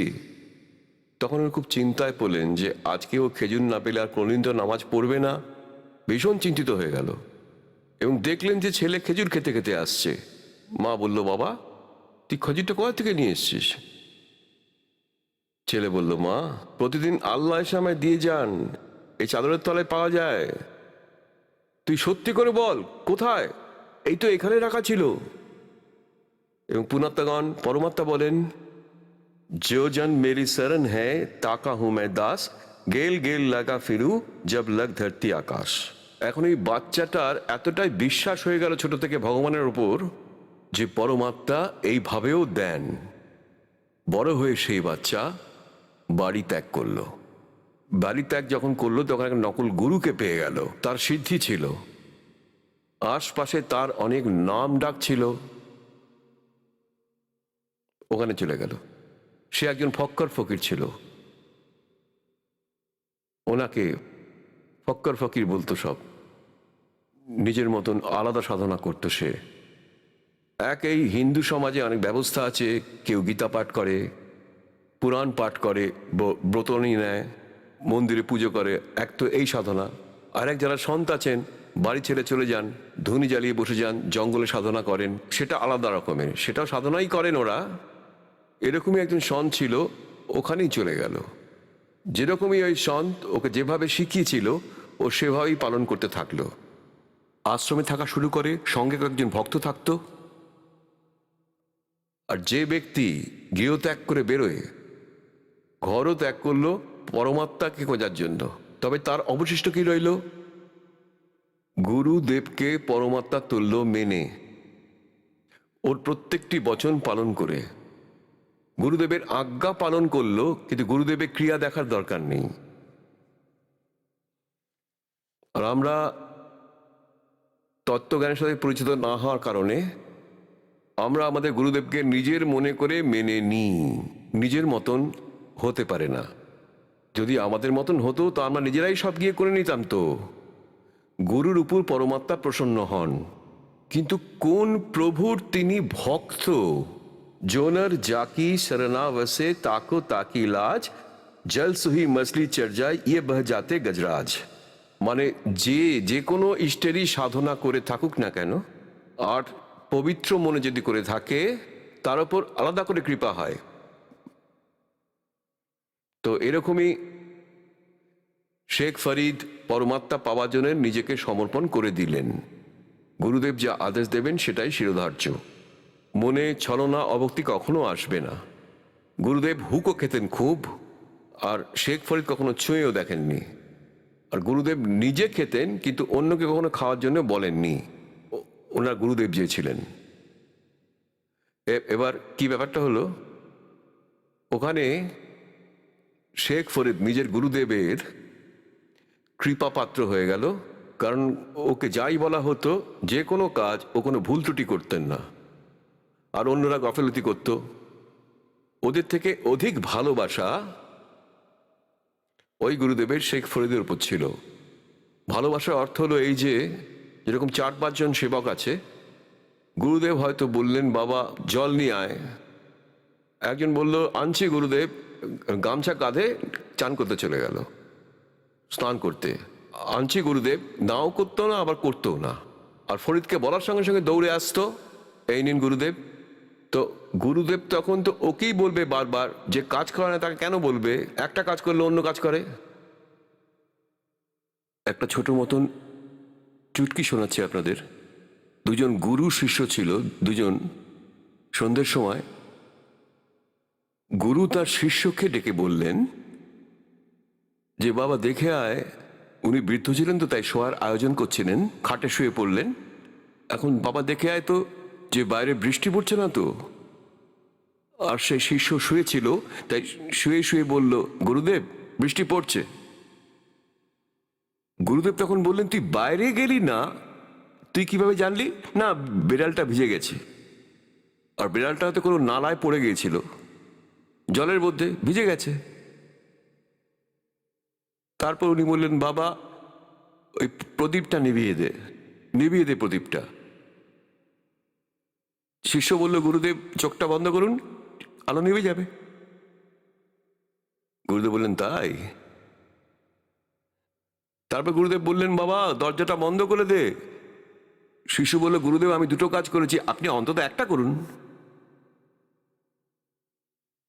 তা এক তো এই ধরনের চালা আছে গুরুদেবের, আর আরেক ধরনের শিষ্য হয় যে বাইরে দৌড়ে যাবে আর এসে বলবে যে গুরুদেব বৃষ্টি হচ্ছে না বা বৃষ্টি হচ্ছে। প্রদীপ নিভাতে বললে বলবে এক্ষুনি নিভিয়ে দিচ্ছি গুরুদেব। এক তো এই ধরনের শিষ্য আছে। আর এক গুরু শিষ্য ছিল, গুরুদেব একদিন তার এক শিষ্যকে ডেকে বললেন যে ওবিডিয়েন্ট, যাকে ভালো শিষ্য বলা যায়, যে বাবা একটা নদী আছে, নদীর ধারে একটা গাছ আছে। তা গুরুদেব বললেন শিষ্যকে যে বাবা ওই গাছের চারিধারে মাটির একটা চাতাল বানিয়ে দাও। আমি সকালে প্রাতঃভ্রমণে যাই, আমার তখন মন চায় যে ওই চাতালে বসে একটু প্রাকৃতিক দৃশ্য উপভোগ করি। নদীর ধারে আশ্রম 0.5 কিলোমিটার দূরে ছিল। সেখানে গুরুদেব বেড়াতে বেরোতেন, শিষ্য সঙ্গে থাকতো। গুরুদেব যখন আশ্রমে ফিরলেন কাঁধে ব্যাগ নিয়ে, আর শিষ্য একটা খুব ভালো মাটির চাতাল বানিয়ে দিল, 4-4 ফুট চওড়া, গাছের চারিদিকে। আর লেপে লেপে এত সুন্দর বানিয়েছিল, ফিট। আর গুরুদেব দেখে বললেন খুব সুন্দর হয়েছে বাবা। তখন উনি ওখানে ঘোরাঘুরি করে নদীতে স্নান করে ওর উপর বসলেন, শিষ্য নিচে বসলো, বসে থাকলেন। বাবা বাবা। কিন্তু পরের দিন বললেন যে বাবা এটা আমার ভালো লাগছে না, এটাকে নষ্ট করে দে, ভেঙে ফেল। শিষ্য বললেন ঠিক আছে। পরের দিন ওখান জায়গাটা প্লেন করে দিল। পরের দিন আবার গুরু শিষ্য ওই জায়গায় এলেন। হঠাৎ গুরুদেব বললেন বাবা এই চাতালটা তুই আবার বানিয়ে দে, আমার খুব মন চাইছে আমি এখানে বসি। শিষ্য আবার শুরু করে বানিয়ে দিল। তৃতীয় দিন গুরুদেব বললেন না, এটা আবার আগের মতন করে দে। বলল হ্যাঁ গুরুদেব, সেরকমই করে দিল। দুদিন ভাবে গুরুদেব আবার বললেন বাবা আমার খুব মনে ইচ্ছে করছে আমি এখানেই বসি, একটা চাতাল বানিয়ে দে। শিষ্য আবার চাতাল বানিয়ে দিল। আবার দুদিন পরে গুরুদেব বললেন না আমার ঠিক ভালো লাগছে না, তুই এটা ভেঙে ফেল, আমার মন চাইছে না। তো আরেকজন এই ব্যাপারটা লক্ষ্য করতো, একজন গ্রামবাসী গোয়ালা। সে বলল এই শিষ্যকে, যখন পরের দিন সেটা ভাঙতে আসলো, একদম সমান করে দিতে আসলো, বললো তোর কি মাথা খারাপ হয়ে গেছে? ওই বুড়োটা তো মাথা খারাপ হয়ে গেছে, একদিন বলে বানিয়ে দে, আরেকদিন বলে ভেঙে ফেল, হ্যাঁ, আর তুই ওর সব কথা শুনিস। তখন শিষ্য বলছে আমার এই কর্মকাণ্ড তুই কিচ্ছু বুঝবি না, এটা আমার একটা পরীক্ষা নিচ্ছেন উনি, এই চাতালের সাথে তার কোনো সম্পর্কই নেই। এই কথা বলা মানে হচ্ছে যে এরকমই শিষ্য হোক, আর এরকমই শিষ্যের মধ্যে ও একজন ছিল। কে? শেখ ফরিদ। আর আরেক ধরনের শিষ্য যে বলে, গুরুদেব আমি তো দুটো কাজ করেছি, আপনি একটা করে নিন, এতে আপনার কি ক্ষতি হবে? আর এরকমই শিশুদের বলা হয় যে বাবা তুই এভাবে করিস, তুই ওভাবে করিস। তো ওদের ঈর্ষা হতো, কারণ শেখ ফরিদকে গুরুদেব বেশি ভালোবাসতো। আর ভালো কি বাসবো, আমাকে তো কাজটা করাতেই হবে। এবং তারা ভাবলো যে শেখ ফরিদকে এমন কিছু করতে হবে যাতে গুরুদেবের দৃষ্টিতেও নিচু হয়ে যায়। ওরা ভেবেছিল যে গুরুদেব পরবর্তী জীবনে ওকেই সিংহাসনে বসাবেন। আরে ও তো ভগবানকে পেতে এসেছে, ও কেন কাদা মাখামাখি করতে যাবে যে কেমন সন্ত কেমন হংস, সিংহাসনের ওপর লোভ। শেখ ফরিদের মধ্যে এগুলো ছিল না। ও শুধু নিজের কর্তব্যটুকু পালন করত, নিজের কর্তব্যকেই মুখ্য বলে মানত। ও তো এসেছিল ভগবানকে পাওয়ার জন্য। তা উনি একটা স্কিম বানালেন যে গুরুদেবের চোখে একে ছোট করতে হবে, যে এমন কোনো কাজ করুক যাতে গুরুদেব ওর উপর ক্ষুব্ধ হন। আর ওখানে কি করা ছিল, সবাইকে সেবা দেওয়ার উদ্দেশ্যে এক একটা দিন ভাগ করা হয়েছিল। 5-6 যতগুলো শিষ্য ছিল, এক এক দিন এক একটা শিষ্যর ডিউটি পড়তো, যে গুরুদেবের সকাল থেকে রাত পর্যন্ত সমস্ত কাজ সেই করবে। যেমন রান্না করা এবং খাওয়ানো, কাপড় কাচা, আর উনি হুঁকো টানতেন, হুঁকো খাওয়ানো, ওনার ঘরদোর পরিষ্কার করা, সব কাজই ও করত। তা একদিন শেখ ফরিদের এরকমই রুটিন চলছিল। একদিন তার ডিউটি পড়ল। আর গুরুদেব যেহেতু এরা তপস্বী, সিদ্ধ পুরুষ, আর তপস্বীদের মধ্যে তামস বেশি থাকে, ক্রোধ বেশি থাকে। আর এই গুরুদেব কি করতেন, রুটি খেয়ে, খাবার খেয়ে হুঁকো টানতেন, সন্ধ্যেবেলাতেও এবং দুপুরবেলাতেও। সন্ধ্যের বেলায় একদিন কি হয়েছিল, সন্ধ্যেবেলা শেখ ফরিদের দিন ছিল সেবা করার। উনি ভাবলেন দুপুরবেলা তো আরেকজন এই টিকাটা জ্বালিয়ে দেবেন, হুঁকোর আগুন। কি করতো ওই গুরু, যদি খাওয়ার পর হুঁকো 5-10 মিনিটের মধ্যে যদি নিয়ে আসে, আনলো তো ভালো, নইলে রেগে ডান্ডা মারতো ওকে, ওকে খুবই মারতো, এবং কয়েকদিন ওকে সেবা থেকে বঞ্চিত করত। এতটাই কুপিত হতেন উনি। হুঁকোর প্রতি এতটাই আকর্ষণ ছিল ওনার, হেভি। আর এই ব্যাপারটা সব শিষ্যরা জানতো। তো অন্য যে শিষ্যরা ছিল তারা ভাবলো যে আজ এরই টার্ন, আর সন্ধেবেলা চুলার আগুনটাকে নিভিয়ে দেবে যখন ও খাবার খাওয়াতে যাবে গুরুদেবকে। এখন খাবার বানিয়ে শেখ ফরিদ কি করত, যে চুলোর যে পোড়া কাঠ ওটাকে তৈরি করে যেত হুঁকোর আগুন দেওয়ার জন্য। এসে গুরুদেবকে হুঁকোটা দিয়ে দেবো, ওনাকে খাবার খাইয়ে এসে 2 মিনিটের 4-5 মিনিটে দিয়ে দিত। এবার খাবার টাবার খাইয়ে ও আস্তে আস্তে এসে দেখলো যে আগুনটা নিভে গেছে। আগুনই ছিল না, কোনো আগুন ছিল না। বর্ষার দিন ছিল। ও ভাবলো এটা হতেই পারে, আগুন নিভে গেছে, হয়তো খেয়াল করিনি। ও ভাবলো 1 কিলোমিটার দূরে আছে একটা গ্রাম, ওখানে ধোঁয়া উঠছিল একটা বাড়ি থেকে সন্ধেবেলায়। সে ভাবলো আজ তো আমার, আজ পর্যন্ত যতবারই, এবার গুরুদেবের কাছে আপনার যে গুডউইল আছে সেটা শেষ হয়ে যাবে, আর আমার ভক্তি সর্বনাশ হয়ে যাবে। গুরুদেব রেগে গেলে আমার ভাগ্যে আর কিছু জুটবে না। এই ভেবে ছিলিমটা উঠিয়ে ফুল স্পিডে দৌড়লো। ফুল স্পিডে গেল যে বাড়িতে ধুয়ো উঠছিল। ওই বাড়ির মহিলা কি করছিল, বর্ষার দিন ছিল, চুলাতে আগুন দেবার জ্বালাবার চেষ্টা করছিলেন। কখনো ধুয়ো উঠছিল, চোখে ধুয়ো উঠছিল, জল পড়ছিল, মানে চোখটা ভিজিয়ে উনি আগুন জ্বালাচ্ছিলেন। কখনো নেমে যাচ্ছিল, আবার চেষ্টা করছিলেন জ্বালাতে, কিন্তু আগুন জ্বলছিল না, উনি কষ্ট পাচ্ছিলেন। শেখ ফরিদ গিয়ে বললেন, মা আগুন দিন, আগুন দিন মা। আর মহিলা তো রেগেই ছিলেন, তুই এভাবে আগুন পাবি না, আমার যেরকম চোখটা ফুটো হয়ে গেছে তোর চোখটা তুই ফুটো করে নে, তখন আগুন পাবি। তো বললো এই নিন মা, একটা চিমটে নিয়ে নিজের চোখটাকে বের করে এনে ভদ্রমহিলাকে বললো, এই নিন মা, এবার আগুন দিন, আগুন। তো মহিলা ভাবলেন, আরে বাবা কি ব্যাপার, নিজের চোখটাই উপড়ে দিল। ভয় পেয়ে গিয়ে উনুন থেকে সমস্ত আগুন বের করে বলল, এই নাও মহারাজ, এই নাও। কারণ উনি জানতেন যে যে এখান থেকে আসছে, যে আশ্রম থেকে, সেখানকার মহারাজ খুব সিদ্ধ পুরুষ। উনি যদি অভিশাপ দেন তাহলে তার কুলের সর্বনাশ হয়ে যাবে। খুব ভয় পেয়ে গেছেন। তা ও আর কিছু করলো না এই ব্যাপারে। তো ও কি করলো, একটা কাপড় নিয়ে নিজের চোখটাকে এমন করে বেঁধে নিল, যেই চোখটাকে ও বের করে ফেলেছিল, আর আগুন নিয়ে আর ফুল স্পিডে আশ্রমে ফিরতে লাগলো। এবার গুরুদেব ভাবলেন 2 মিনিট হলো, 4 মিনিট হলো, 5-10 মিনিট হচ্ছে। ডাকলেন, শেখ ফরিদ, হুঁকোটা নিয়ে আয় বাবা। কোনো শব্দ পেলেন না। কিছুক্ষণ পর আবার ডাকলেন ওকে। তৃতীয়বার ডেকে বললেন, তুই কোথায় মরে গেছিস রে শেখ ফরিদ, তুই কোথায় মরে পড়ে আছিস আজ? ও শুনতে পেয়ে ভাবলো যে গুরুদেব তো আজ রেগে গেছেন, কুপিত হয়েছেন। দূর থেকে বললেন, আসছি গুরুদেব, আসছি। তো গুরুদেব বলল, কি হয়েছিল? গুরুদেব, আগুন নেমে গেছিল আজ, গ্রামের থেকে দৌড়ে নিয়ে এলাম। ভালো করেছিস, খুব ভালো কাজ করেছিস, রেখে দে। হুঁকুটা দিল আর উনি খেয়ে শুয়ে পড়লেন। আর ও গিয়ে একা একাই শুয়ে পড়ল। মহিলা বললেন, এখন গেলে মহাত্মা তো খুব রেগে যাবেন, খুব যা ইচ্ছা বলতে পারেন আমাকে। সকালবেলা যাব, মহাত্মার রাগ একটু কম থাকবে। উনি ভেবেছেন যে শিষ্য নিশ্চয়ই আমার সম্বন্ধে বলেছেন, আর নিশ্চয়ই উনি খুব রেগে গেছেন। সেই শুনে মাটির একটা পাত্রে, একটা ঢাকার ওপর সেই চোখটা নিয়ে তিনি গেলেন।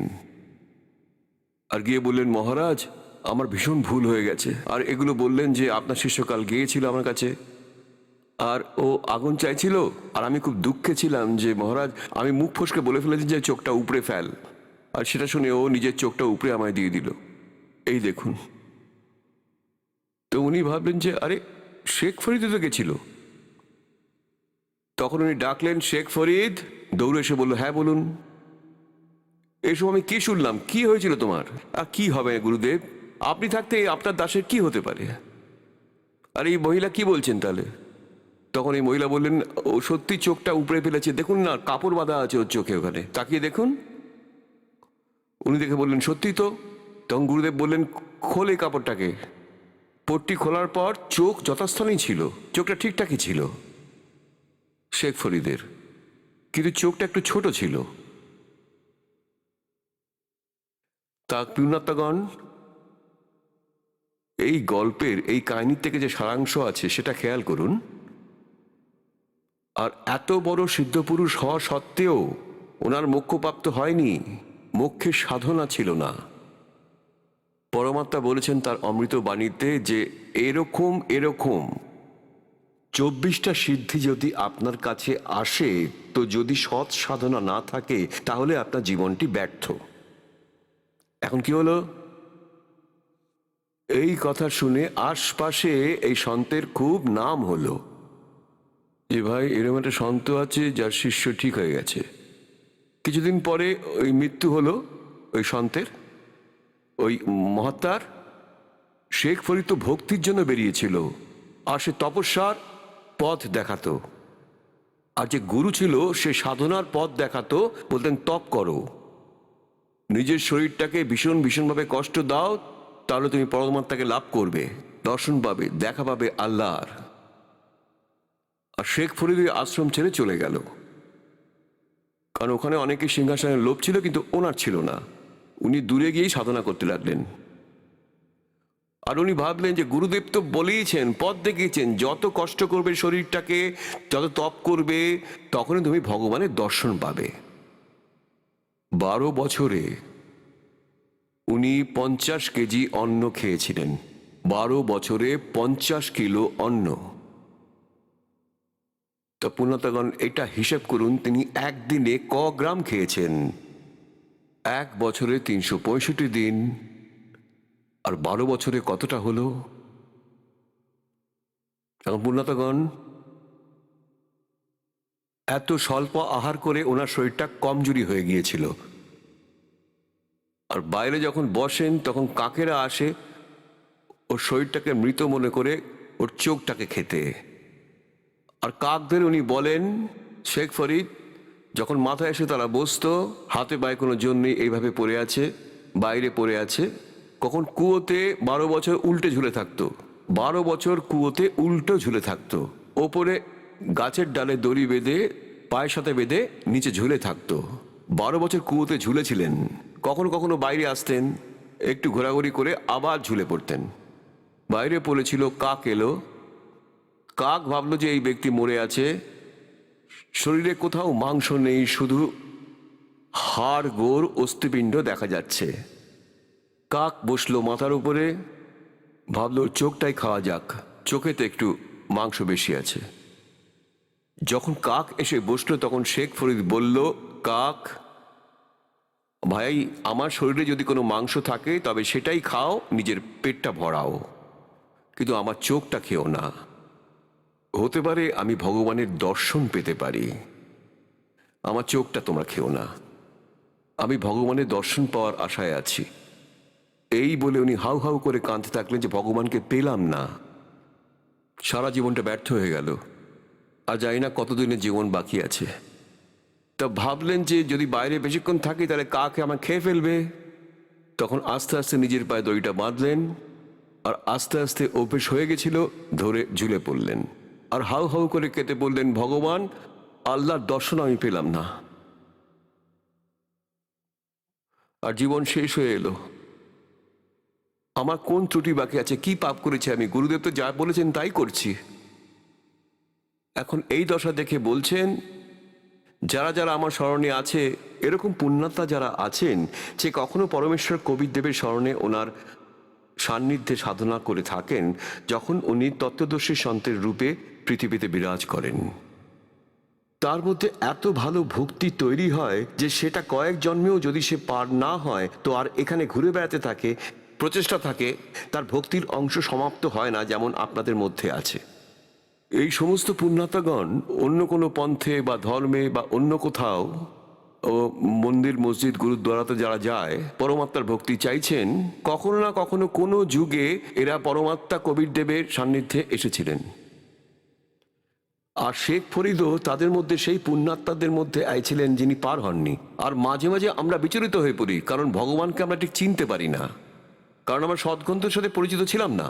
আমরা বিচলিত হয়েছিলাম যে ভগবান চলে গেলেন কিন্তু আমরা এখানে রয়ে গেলাম, আমরা তার সাথে যেতে পারলাম না, কারণ তাকে আমরা চিনতে পারিনি, তার প্রতি বিশ্বাস জন্মায়নি। এখন শেখ ফরিদ ঝুলে আছেন, কাঁদছেন ভীষণভাবে, আর বলছেন, যোজন মেরি শরণ হো তাকা হু মে দাস, আর গ্যাল গ্যাল লাগ গিয়া ফিরু জব লাগ ধরতি আকাশ। তখন পরমাত্মা এই কুয়োর সামনে গিয়ে দাঁড়ালেন, আর দড়িটা বাঁধা ছিল, ওই দড়িটাকে আস্তে আস্তে উপরে টেনে তুললেন, যেরকম আমরা ভরা বালতি, মানে জল ভরা বালতি তুলি কুয়োর থেকে। শেখ ফরিদ যখন কুয়োতে উল্টো হয়ে ঝুলে থাকতেন তখন গোয়ালারা আসতো, এই আশপাশের দুষ্টুমি করতো, ও কি করতো, দড়িটা ধরে এইভাবে টেনে দিত ওরা। শেখ ফরিদে কখনো মাথার পেছনটা লাগতো, ওই দিকটা লাগতো কুয়োতে, এরকম মাথার পেছনে হাত দিয়ে উনি নিজেকে বাঁচাবার চেষ্টা করতেন। বাচ্চা ছিল, একবার টেনে নিয়ে চলে যেত।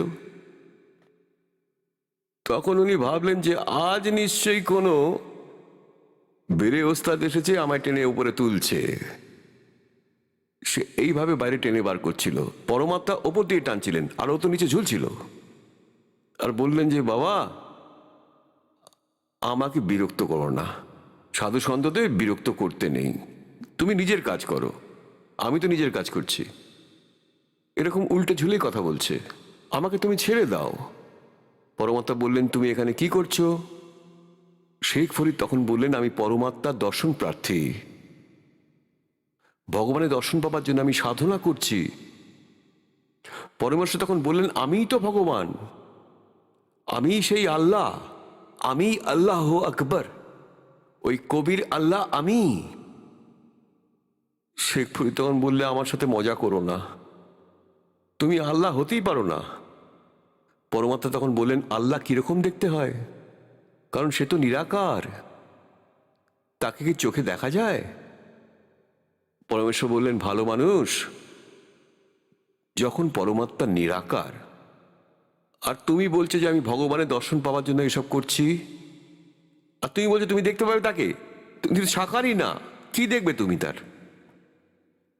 যেমন হরিয়ানা ভাষাতে এটা কথিত আছে, যেমন জ্ঞান কা আর ঘাম কা চমকাসা হুয়া করে। এখন ওর একদম সমস্ত টনক নড়ে উঠল। শেখ ফরিদের আরে পরমাত্মা দাঁড়িয়েছে সামনে। এক কথায় বুঝে গেল, হো হো হো, সত্যি তো পরমাত্মা বলছেন। একদিকে তো বলছে সেই ভগবান নিরাকার, বেচুন আছে, আর তারপরেও তাকে দর্শন পাওয়ার জন্য আমি এখানে ঝুলে আছি, সাধনা করছি। আর দেখো তুমি কি বলছো আর কি কাজ করছো। তখন ও ভাবলো শেখ ফরিদ এ একদম খাঁটি লোক, 16 আনা কথা বলেছে, কিন্তু বিশ্বাস হলো না এই পরমাত্মা ভগবান। পা দুটি জড়িয়ে ধরলেন ওনার।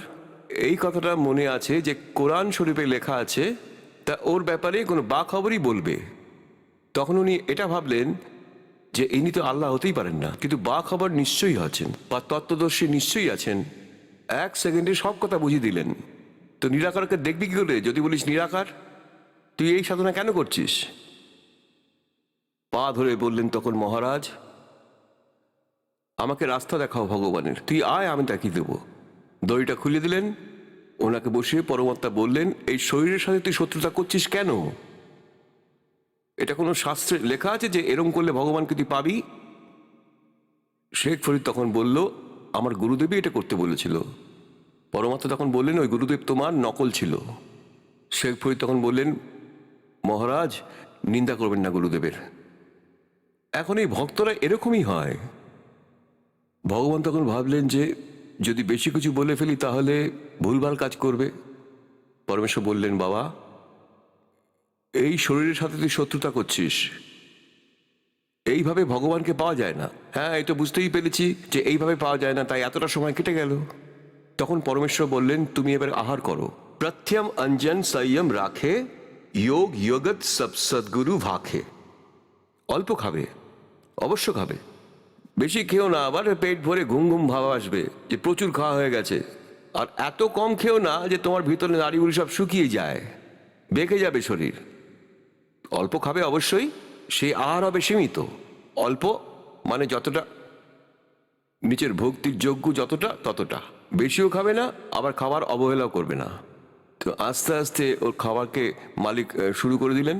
ফলমূল দিয়ে খেতে বললেন, বললেন ভোজন করো, আর বললেন ভক্তি করো, আমি তোমাকে মন্ত্র দেবো কিভাবে চলতে হয়। আর তাতে শেখ ফরিদের কল্যাণ হলো। পরমাত্মা বলেছিলেন, লাগি কা মার্গ और है, लागे चोट काल जा करके, लागी का मार्ग और है, लगे चोट काल जा करके, लगे चोट কাল যা করকে। বলে যে ব্যক্তি ভক্তিতে লীন হয়ে থাকে তার অবস্থা অন্যরকম হয়। তার মনের মধ্যে একটা প্রচেষ্টা তৈরি হয় পরমাত্মাকে পাওয়ার।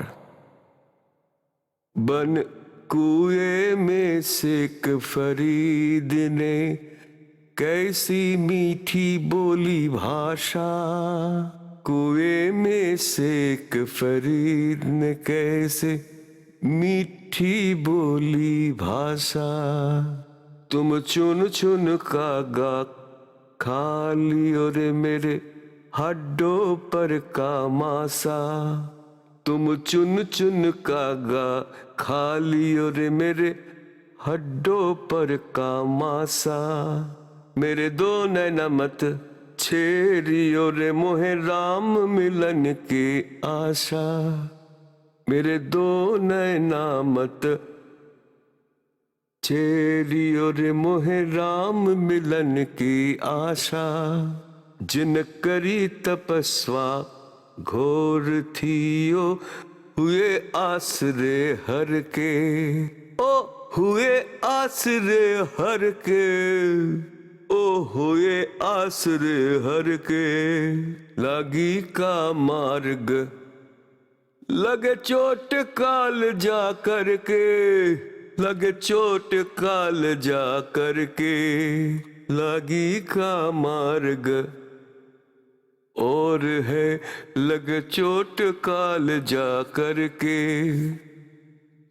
सुल्तानी मगन बैराग में जिन तज दिया बलख बुखारा, सुल्तानी मगन बैराग में जिन तज दिया बलख बुखारा, कद पालकियों में चाहल तेरे अज ठालिया गुद्दर भारा, कदी पालकियों में चाहल तेरे आज ठालिया गुद्दर भारा। सब संगी छोड़ी रोबत ही रोबे था कौन बासारा, सब संगी छोड़ी रोबत ही रोबे था कौन बासारा।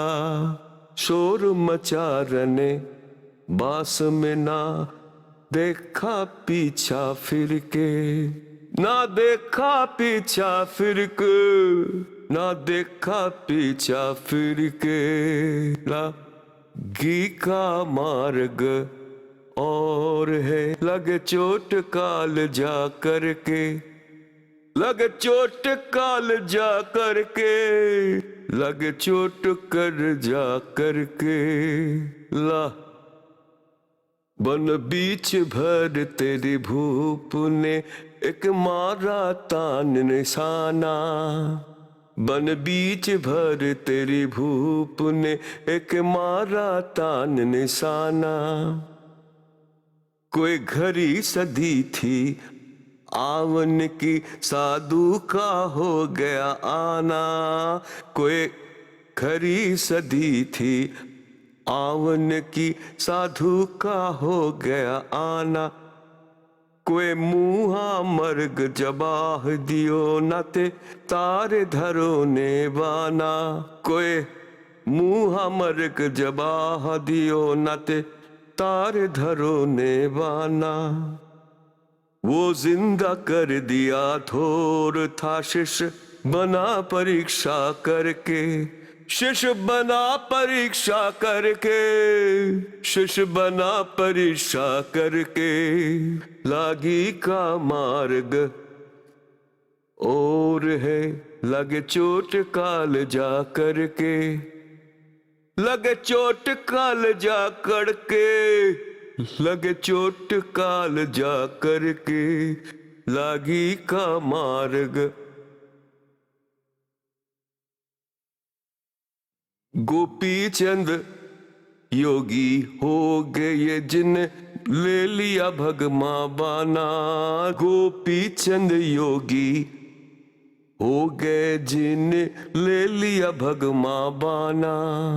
गुरु महल जना ने भेजे तेरे भिक ढोठी पे अलख जगाना, गुरु महल जना ने भेज तेरे भिक ढोठी पे अलख जगाना। भजन 3600 छोड़ के भिक्षा का भोजन खाना, व्यंजन 3600 छोड़ के भिक्षा का भोजन खाना। तनक पर गया कमजोर था ना खाया उदर भर के, ना खाया उदर भर के, ना खाया रे उदर भर के। लागी का मार्ग और है लागे चोट काल जा करके, लगे चोट काल जा करके, लगे चोट कर जा करके। लागी का बाजित कहे उठाओ ऊँट को, लोग कहे ये मुआ, बाजित कहे उठाओ ऊँट को, लोग कहे ये मुआ। रही कुछ नकसक बिगड़ा है नहीं बाजीता अर्चज हुआ, कुछ नकसक उठन वाली चीज रही ना गया ओढ़ सलानी सुआ, गया उठन वाली चीज नहीं गया ओढ़ सलानी सुआ। कुछ नकसक बिगड़ा है नहीं बाजीता अचरज हुआ, कुछ नकसक बिगड़ा है नहीं बाजीता अचरज हुआ। जिनकी या चंभा घोर है तजराज काल से डर के, तजराज काल से डर के, तजराज काल से डर के। लागी का मार्ग और है लागे चोट काल जा करके, लागे का मार्ग और है, लागे चोट काल जा करके, लगे चोट काल जा करके, लगे चोट काल जा करके। पीपा दरिया में कूद गए रजन, कैसी करी टिठाई। पीपा दरिया में कूद परी जिन, कैसी करी ढिठाई। ओ नर पारा जीत गए जिन, सर धर की बाजी लाई।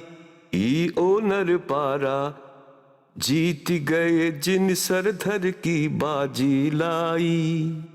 कह मंगलानंद चेतियो तुम, सोच समझ मेरा भाई। कहे मंगलानंद चेतियो तुम, सोच समझ मेरा भाई। बिन चैत्य झूठा शोर है, कुछ जाइयो सुकर्म करके, कुछ जाइयो सुकर्म करके, कुछ जाइयो सुकर्म करके। लागे का मार्ग और है, लागे चुटकाल जा करके। এখন পুণ্যার্থগণ, এই মহাপুরুষদের কথাই কবি বলেছেন এখানে।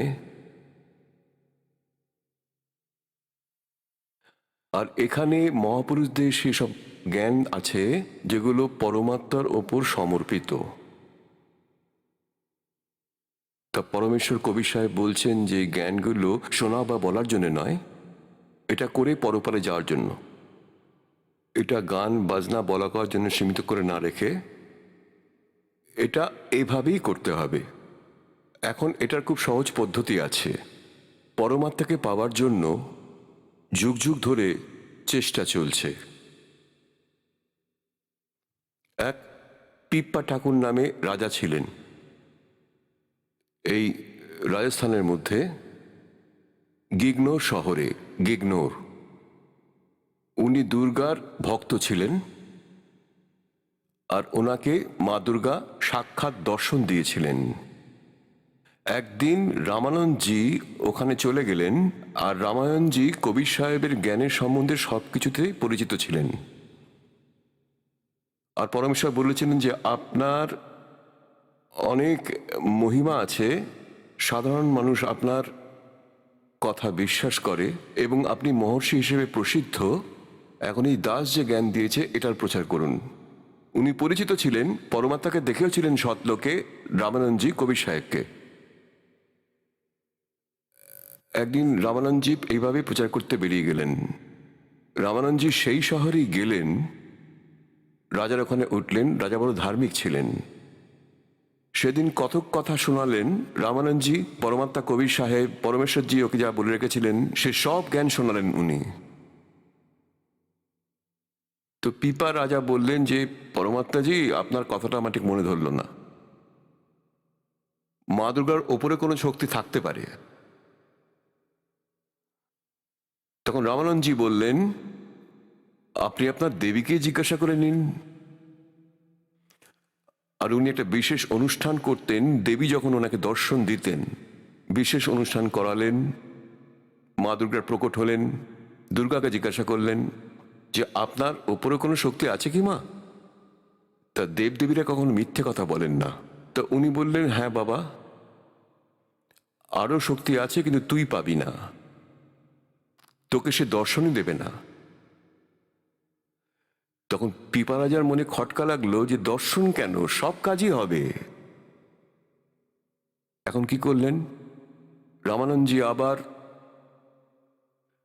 কয়েকদিন পর আবার ওখানে যাওয়ার ছিল, উনি গেলেন আর জিজ্ঞাসা করলেন, রাজন এখন কি রায় আপনার? তখন পিপা রাজা বললেন, মহারাজ আপনি যা বলেছেন সে সবই সত্যি। মা দুর্গাকে আমি জিজ্ঞাসা করেছিলাম, আর আমি এখন আপনার সাথেই যাব। পরমাত্মা ভাবলেন উনি রাজা মানুষ, কিন্তু এখন উনি বলছেন যে আমার সাথে যাবেন, তারপর যদি অসুবিধে হয়। তখন উনি বললেন, রাজন ঠিক আছে, আবার আমি পরে আপনাকে নিতে আসব, আপনি তখন যাবেন।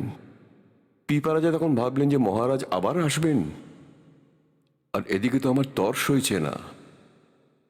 তখন বললেন, মহারাজ আমার আর তর সইছে না, আমি আপনার সাথেই যাব। তখন উনি বোঝালেন যে রাজা মাটিতে শুতে হবে, শুকনো বাসি খাবার খেতে হতে পারে। বললেন, আমি সব মেনে নেব। তখন উনি ভাবলেন, ঠিক আছে ভাই চলো। বললেন, তৈরি হও, রাজপাট ত্যাগ করো। ত্যাগ করলেন। এখন ওনার স্ত্রীও তৈরি হলেন। ওনার 3জন স্ত্রী ছিলেন পিপা রাজার, 3জন পত্নী ছিলেন। 3জনই তৈরি হলেন যে আমরাও যাব আপনার সাথে। এখন রাজা বলেন, মহারাজ এরা 3জনই তো যেতে চাইছে আমাদের সাথে, আমি পিছু টান ছাড়লে এরা ছাড়তে চাইছে না আমাকে, এরা আমাকে ভক্তি করতে দেবেন না। রামানজি বলেন, এক কাজ করো, ওদেরকে এটাই বলো নিজেদের সব গয়না যত আবরণ আছে, ভালো ভালো জামা কাপড় আছে, সব এখানে ছেড়ে দাও, আর একটা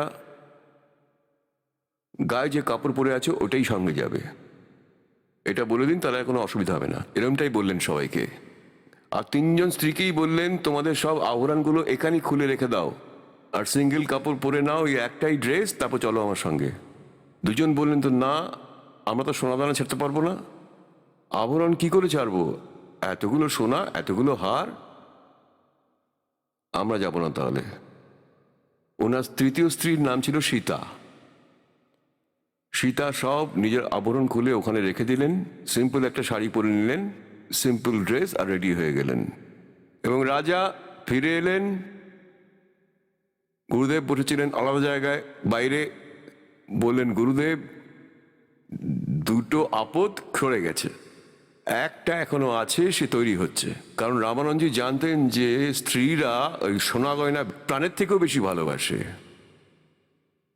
আর যে এসব ভূষণ ত্যাগ করেছে সে ভক্তিতে কোনো বাধা হতে পারে না, সে হচ্ছে পুণ্যাত্মা।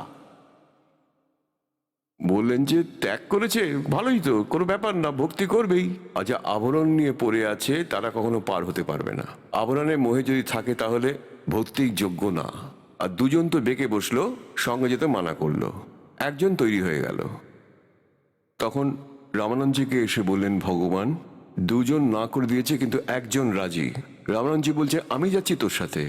রামানন্দজি বললেন, মা এই যে তুমি আমাদের সাথে যেতে চাইছো, ওখানে কিন্তু নানান রকম পথের লোক থাকবে, কেউ ভালো বলবে, কেউ খারাপ বলবে, কেউ দুষ্টুমি করবে, তুমি এখানেই থাকো মা।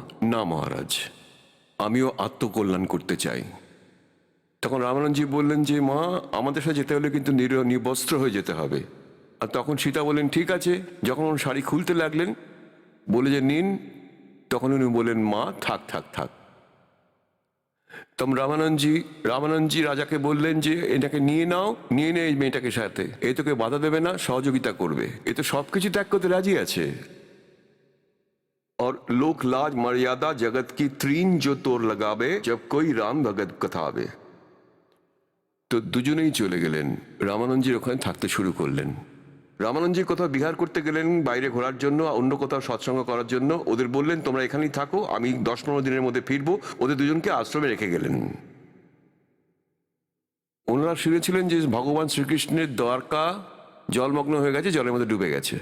চলো, ওই 2জন সীতা আর পিপা 2জনেই ঘুরে বেড়াচ্ছিলেন, পতি আর পত্নী, 2জনই ভক্ত। ওখানে একটা রাখাল ছিল, ওকে জিজ্ঞাসা করলো যে শোনা যায় ভগবান শ্রীকৃষ্ণর দ্বারকাটা এখানে ছিল, এখনো কি ভগবান এখানেই থাকেন? রাখাল বলল, হ্যাঁ এখানেই থাকেন, ওই ভিতরে থাকেন, নদীর ভিতরে। আর ওরা 2জনে ভাবলো যে গুরুজি ফেরত আসার আগে আমরা ভগবানের দর্শন করে আসি। সাদাসিধে হয় ভক্তরা, ওরা একটা নিষ্কর্মার লোকের কথা বিশ্বাস করলেন যে এখানে আছে দ্বারকা, গোয়ালের নিচে। গোয়ালও আছে ওখানে, খুব খেলা করে ওখানে। 2জনেই এক কথা রাজি হয়ে গেল যে গুরুদেব আসার আগেই আমরা ভগবানের দর্শন পাই। তা চলো, 2জন এই কথা ভেবে ঝাঁপ দিল নদীর জলে। এখন পরমেশ্বর কবিরদেব ওই নদীর তলাতেই দ্বারকা রচনা করলেন ওই ভক্তদের জন্য। আর 7 দিন ওখানে থাকলো, গোয়াল ঠালো তৈরি করে দিল, ভগবানের কি আসে যায়। আর শ্রীকৃষ্ণের রূপ ধরে ওখানে ঘুরে বেড়াচ্ছিলেন। 7ম দিনে ওরা ফিরে আসার সময় বলল, ভগবান এবার আমার যেতে হবে, কারণ আমাদের গুরুদেব আসার সময় হয়ে গেছে। তখন বললেন, শ্রীকৃষ্ণের রূপে পরমেশ্বর পূর্ণ ব্রহ্ম একটা আংটি খুলে দিয়ে দিলেন আর পিপা রাজাকে পরিয়ে দিলেন। ওটায় লেখা ছিল কৃষ্ণ। এখন কথা বলে করে করাবে সাইয়া, কবির পরমেশ্বরী তিনটে লোকে প্রবেশ করে সবাই ধারণ পোষণ করেন, মানে সবার যা যা কার্য উনি করেন। এখন উনি নিজের গুণগান গান না। এবার ওখানে কি হলো, যখন ওই রাখালটা দেখলো দুটো সন্ন্যাসী আর সন্ন্যাসিনী, ভক্তি আর ভক্তিনী নদীতে ডুবে মারা গেছে, আর খেতে যারা কাজ করছিল তাদের বললো তাড়াতাড়ি এসো এসো এসো তাড়াতাড়ি এসো। তো এগিয়ে এলো 10-20টা লোক। কি হয়েছে কি, দুজন ভক্ত আর ভক্তিনী ডুবে গেছে। কিভাবে ডুবেছে আমাকে জিজ্ঞাসা করেছিল যে দ্বারকা আছে এখানে। আমি মজা করে বলেছিলাম হ্যাঁ এই নদীর ভিতরে আছে। তখন দুজনে পরামর্শ করে বললেন যে একটু ভগবানের দর্শন করে আসি, এই বলে নদীতে ঝাঁপ দিলেন আর ডুবে মরে গেল। তখন ক্ষেতের চাষিরা আর অন্য লোকেরা বলল, হায় তুই কি করেছিস অবোধ, সাধু সন্তরা খুব সাদাসিধে হয়। তার খুব দুঃখ হলো যে বড় ভুল করে ফেলেছি। আর 7ম দিনে ওই রাখাল ওখানে ঘুরছিল আর অনুতাপ করছিল, হায় আমি কি করে ফেললাম এটা। তখন ওই দুজন হঠাৎ ভেসে উঠলো উপরে। ও তখন ভয় পেয়ে গেল এরা বোধহয় ভূত হয়ে এসছে। রাখাল রাখাল ভাবলো যে এটা কি হলো, সামনে এসে দাঁড়িয়ে বললো এরা, আমার তো পালানোর কোনো পথই রইল না। সাহস করে বললো আপনারা জীবিত আছেন কি করে। ওরা বললো আমরা মরলাম কোথায়। বললো আপনারা তো ডুবে গেলেন, আর ডোবে যারা ভগবানের ভক্তি করে না। আমরা তো ভগবানের দর্শন করে এসেছি, শ্রীকৃষ্ণের সাথে ঘোরাফেরা করেছি আর রাখাল বালকদের সাথে খেলাধুলো করেছি। আর ওদের বেরোতে দেখে ও আবার চিৎকার করা শুরু করলো, তোমরা কি কোথায় আছো, তাড়াতাড়ি এসো তাড়াতাড়ি এসো। দুজনেই জীবিত আছে। ওরা আবার দেখতে এলো। ওরা তখন জিজ্ঞাসা করলো তুমি সত্যি করে বলো তো 7 দিন কোথায় ছিলে, জীবিত রইলে কি করে। ওরা তো বললো আমরা মনেই নি। তোমরা যদি বিশ্বাস না করো তার জন্য ভগবান আমাকে এই আংটিটা পরিয়ে দিয়েছেন, এই দেখো, দেখে বিশ্বাস হবে তোমাদের। ওই আংটিটা সোনা দিয়ে একদমই তৈরি নয়, ওটা সোনার ছিল না, এমনি ধাতুর, একটা অন্যরকম ধাতুর। দেখালো যে দেখো ভগবান এই আংটিটা দিয়েছেন, এই ধাতু এখানে পাওয়াই যায় না। ওতে কৃষ্ণ নাম লেখা আছে। সবাই বিশ্বাস করে ফেললো। এটা বলার বক্তব্য হলো এই যে এখানে লেখা আছে পিপা দরিয়া মে কूद गए रे जिन कैसी करी डिठाई। ঢেট, ঢেট মানে সাহস করলো। ঢেট মানে কতটা দেখো সাহস করলো। पीपा दरिया में कूद गए रे जिन कैसी करी ढिठाई। ओ नर पारा जीत गयो रे जिन सिरधर की बाजी लाई। नर वो पारा जीत गए रे जिन सिरधर की बाजी लाई। कहे मंगलानंद चेतियो तुम सोच समझ मेरा भाई। बिन चित्त झूठा सो रहे कुछ जाइयो रे सुकर्म करके। कुछ जाइयो सुकर्म करके, कुछ जाइयो सुकर्म करके। लागी का मार्ग और है लगे चोट काल जा करके। এই জন্য বলা হয় যে কিছু সুকর্ম করে যাও সংসার থেকে যাওয়ার আগে। সংসার তোমাকে ছাড়তেই হবে একদিন। তো বক্তব্য হলো এই যে পরমাত্মাকে পাওয়ার জন্য আমরা যুগ যুগ ধরে ঘুরে বেড়াচ্ছি। তো এমন এমন সাধনাও আমরা করেছি, পরমাত্মার লীলা আমরা দেখেছি, তবুও মোক্ষ লাভ করিনি যতক্ষণ না কবির পরমেশ্বরের স্মরণে আসেনি। আর এই সৎ সাধনা তারা পায়নি যেটা আজ আপনারা পাচ্ছেন।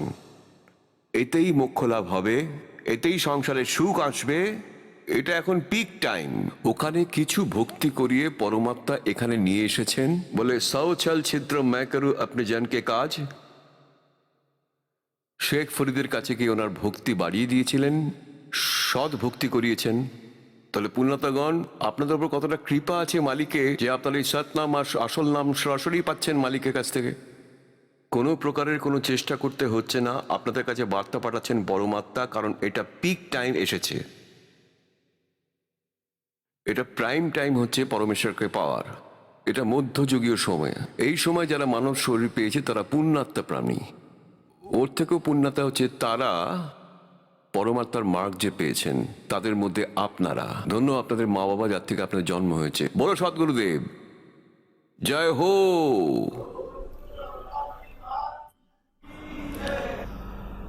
आइए अब हम उन श्रद्धालुओं के अनुभव जानते हैं जो जगत गुरु तत्वदर्शी संत रामपाल जी महाराज जी से दीक्षा प्राप्त कर चुके हैं तथा उनके द्वारा बताए गए भक्ति मार्ग पर चल रहे हैं। স্যার নমস্কার। নমস্কার স্যার, আপনার নাম কি? হেমচন্দ্র দাস। হেমচন্দ্রবাবু কোথা থেকে এসেছেন? আমি জেলা সোলান, হিমাচল প্রদেশ থেকে। সন্ত রামপাল মহারাজের কাছে কবে দীক্ষা নিয়েছেন? আমি 2008-এ মহারাজ সন্ত রামপাল মহারাজের কাছে দীক্ষা নিয়েছি। স্যার, সন্ত রামপালজি মহারাজের কাছে দীক্ষা নেওয়ার আগে আপনি কি ভক্তি সাধনা করতেন? আগে আমি আমার এলাকায় গ্রামে মহাকালীর মন্দির ছিল, ওখানে আমি পূজারী ছিলাম। 20-25 বছর ধরে পুজোর কাজ করতাম আমি ওখানে। আর জাগরণ কীর্তন, ভজন কীর্তন, আরও সব কিছু যা পুজো করতে লাগে, সাধারণ পুজো যেমন হয় এসবই করতাম আমি, ভান্ডার দিতাম আমি। স্যার, আপনি একটা মন্দিরের পূজারী ছিলেন, অনেক পুজোও করেছেন আপনি, তারপরে আপনি সন্ত রামপালজি মহারাজের স্মরণে কেন এলেন? সন্ত রামপালজি মহারাজের অনেক কৃপা আছে আমার ওপর। ওই কাগজে কিছু লেখা বেরোতো, প্রথমে আমি বুঝতে পারতাম না। 2005-06 সালে আসতো ওই কাগজগুলো, ধর্মীয় পাতাগুলো রেখে দিতাম আমি। কিন্তু কিছু সময় বাদে যখন পুরনো কাগজের দিস্তা থেকে ওগুলোকে বার করলাম, তার মধ্যে থেকে একটা লেখা পেলাম। সন্ত রামপালজি মহারাজের দ্বারা প্রস্তুত করা একটা লেখা পেলাম, পড়লাম। আর পড়ার পর আমার মনে এমন একটা ধাক্কা খেলাম যে এই জ্ঞানগুলো কোথায় লুকিয়েছিল। আর তার পিছনে কতগুলো ফোন নাম্বার দেখলাম, আর ওই নাম্বারে ফোন করে আমি বইগুলো আনাই। আর যখন ওই জ্ঞানগুলো পড়লাম তখন আমি অবাক হয়ে গেলাম, আমার পায়ের তলার মাটি একেবারে সরে গেছিল। কারণ একটা মন্দিরের পূজারী হওয়া সত্ত্বেও আমি এই জ্ঞান এইভাবে পাচ্ছি, আগে এই জ্ঞান আমি কখনো শুনিনি, যেটা মহারাজের কৃপায়, সন্ত রামপালজি মহারাজের কৃপায় পাচ্ছি। এই জ্ঞান আমি ওই কাগজের মাধ্যমে, ওই কাটিং এখন আমার কাছে আছে প্রমাণ দেওয়ার জন্য। আর সেটা আমার কাছে একটা বরদান পাওয়ার মতন। আর এরকমই আমি বই আনিয়ে মহারাজের জ্ঞানের সাথে পরিচিত হলাম। সন্ত রামপালজি মহারাজ আমাকে অনেক কৃপা করেছেন। আপনি যেমন স্যার একটা মন্দিরের পূজারী ছিলেন, নিশ্চয়ই আপনাকে অনেক লোকের বিরোধিতার সম্মুখীন হতে হয়েছে, আপনার প্রতিবেশীর কাছে, আপনার গ্রামের লোকের কাছে। তাহলে স্যার ওই সময় কি পরিস্থিতি ছিল আপনার? আমি বলার চেষ্টা অনেক করেছি, আর এইটা প্রমাণ করার চেষ্টা করেছি যে এরকম আরও জ্ঞান আছে, তোমাদের জানাতে চাই। কিন্তু কেউ প্রথমে আমার কথা বিশ্বাসই করেনি, পাত্তাই দেয়নি। আর এটা বলেছে আপনি এই জ্ঞান আপনি আমাদের শোনাবেন না, আপনি এই ধরনের কথাবার্তা এখানে বলবেন না। কিন্তু আমার মনে হয়েছিল যে মহারাজের কৃপায়, সন্ত রামপালজি মহারাজের কৃপায় এটা জনে জনে বলতেই হবে। এটা আমি পুরোপুরি করার চেষ্টা করেছি, কিন্তু মালিকের কৃপা এতটাই ছিল যে ভাই এই জ্ঞানের থেকে আমার কেউ টলাতে পারেনি। স্যার দেখুন, সন্ত রামপালজি মহারাজের নাম দীক্ষা নেবার আগে আপনি অনেক সাধনা করেছেন, যেটা হিমাচল প্রদেশের প্রচলিত দেবদেবীর পূজা। স্যার, আপনাকে সন্ত রামপালজি মহারাজ কি এমন কথা বলেছেন যাতে আপনি প্রভাবিত হয়েছেন যে এই জ্ঞানটা কোথার থেকে উনি জানলেন? এইসব জ্ঞান তো আগে আমি পাইনি। স্যার, কি এমন জ্ঞান আপনি জানলেন যাতে আপনি আরও প্রভাবিত হয়ে পড়লেন? আমি যার জন্য খুব প্রভাবিত হয়ে পড়েছি, আমি আগে এটা মনে করতাম যে ব্রহ্মা বিষ্ণু মহেশ্বরের ওপরে কেউ নেই। কিন্তু যখনই মহারাজজি ওনার কথা আর এই জ্ঞান বইয়ের মাধ্যমে পড়ি যে সন্ত কবির হচ্ছেন পরমাত্মা, ভেবে কুলকিনারা পাইনি যে কবির পরমাত্মা। এটা তো আমি পড়েছি, দোহাগুলো পড়েছি, গুরু গোবিন্দ দোনো খরে কাকু লাভ পাই, বলিহারি গুরু আপনি জিন গোবিন্দ দিও মিলাই। সেই সন্ত রামপালজি মহারাজ গুরু রূপে আমরা পেয়েছি। এইভাবে জ্ঞানটাকে আমি প্রাপ্ত করেছি যে ব্রহ্মা বিষ্ণু মহেশ্বরের উপরেও মহান শক্তি আছে একটা, পূর্ণ কবির পরমাত্মা আছেন, পূর্ণ পরমাত্মা আছেন, পূর্ণ ব্রহ্ম আছেন, উনি সৃজনহার। এই জ্ঞানটাই আমি পেয়েছি। স্যার, হিন্দুস্তানের লক্ষ ধর্মগুরু আছেন, আপনি হিমাচল থেকে লক্ষ মাইল দূরে হরিয়ানা সন্ত রামপালজি মহারাজের কাছে দীক্ষা কেন নিলেন? মহারাজের এমন কৃপা হলো যে পরমাত্মা ভেতরে এমন একটা প্রেরণা দিলেন, যে জ্ঞান আমাদের দিয়েছেন সেই মন্ত্র, যা দিয়ে আমাদের আত্মকল্যাণ হবে, যাতে আমাদের জন্ম মৃত্যুর রোগ দূর হবে, যেটা আমরা জন্ম জন্ম ধরে ভুগে ভুগে আসছি। সেই জ্ঞান প্রাপ্ত হলো যে আমরা এই মোক্ষ থেকে, এই যে মন্ত্র আছে মহারাজজি আমাদের প্রদান করেছেন, তাতে আমাদের একটা বড় আধ্যাত্মিক লাভ হয়েছে। আর একটা অনেক বড় মন্ত্র দিয়ে আমাদের পরমাত্মা যিনি সন্ত রামপালজি মহারাজ, যেটা আমাকে দান করেছেন, তা উনি আমায় অনেক কৃপা করেছেন। স্যার, আপনি একটা মন্দিরে পূজারী ছিলেন, নিশ্চয়ই আপনি কোনো তীর্থযাত্রা করেছিলেন, আপনি শ্রাদ্ধও করিয়েছেন, পিণ্ডও দান করিয়েছেন। কিন্তু যেরকম সন্ত রামপালজি মহারাজ শ্রদ্ধালু হয়ে বলেন যে সন্ত রামপালজি মহারাজ এই ধরনের সমস্ত সাধনাকে মানা করতে বলেন, এটা কি ঠিক কথা? যদি সত্যি হয় তো কেমন? মহারাজজি, সন্ত রামপাল মহারাজজি বলেন যে এই ধরনের এই শাস্ত্র বিরুদ্ধ সাধনা আপনারা করছিলেন। আমাদের শাস্ত্র অনুকূল সাধনা করা উচিত, যেটা মহারাজ নিজের জ্ঞানের মাধ্যমে বলেছেন আর সৎসঙ্গে বলে থাকেন এবং বইতেও লেখা আছে। আর প্রত্যেক ভক্তকে এক নিজের এই জ্ঞানের মাধ্যমে প্রেরণা যোগান যে আপনারা শাস্ত্র অনুকূল সাধনা করবেন। আর যেসব সাধনা আমরা করতাম, এই শ্রাদ্ধ ব্রত রাখা, অনেক ব্রত রেখেছি, অনেক শ্রাদ্ধ সাধ্যি করিয়েছি, কিন্তু এর থেকে আমার কোনো লাভ হওয়ার কথা ছিল না। লাভ তো আমি মহারাজের দ্বারা বলে দেওয়া, সন্ত রামপালজি মহারাজের বলে দেওয়া বিধিতেই, যেটা শাস্ত্র অনুকূল, সেটাতেই আমার জ্ঞান হওয়ার কথা ছিল, নিজের কল্যাণ হওয়ার কথা ছিল। সেই সাধনার দ্বারাই আমরা পরমাত্মাকে, পূর্ণ ব্রহ্মকবি পরমাত্মাকে পেতে পারবো। স্যার, আপনি একজন মন্দিরের পূজারী ছিলেন। আপনি বলেছেন নিশ্চয়ই যে তীর্থ না করলে আপনার ক্ষতি হবে, যদি তর্পণ না করে তাহলে ক্ষতি হবে। নিশ্চয়ই এইসব কথা আপনি ছোটকাল থেকে শুনে এসেছেন। আপনি যে তর্পণ বন্ধ করে দিয়েছেন, তীর্থযাত্রা বন্ধ করে দিয়েছেন, এতে আপনার কোনো ক্ষতি হয়েছে? পরমাত্মার এমন দয়া যে আমার কোনো ক্ষতি হয়নি। আর এটাই আমি আমার আশপাশের যত বন্ধু আছে, মিত্র আছে, গ্রামের লোক আছে, আমি বলেছি আমার কোনো ক্ষতি হয়নি। কি করে ক্ষতি হবে? কারণ আমরা পরমাত্মার জন্যে, পরমাত্মার স্মরণে চলে গেছি। কারণ এই পরমাত্মার দ্বারাই যা যা বিধিবিধান জ্ঞান আছে, তাতেই আমরা রক্ষা পাচ্ছি। তো এই দেবী দেবতা শ্রাদ্ধ করে ছোটোখাটো লাভ হয়, এতে কিছু প্রভাবিত হয়নি, আমার কোনো দোষ হয়নি, বরং আমার অত্যধিক লাভ হয়েছে পরমাত্মার এই কৃপা থেকে।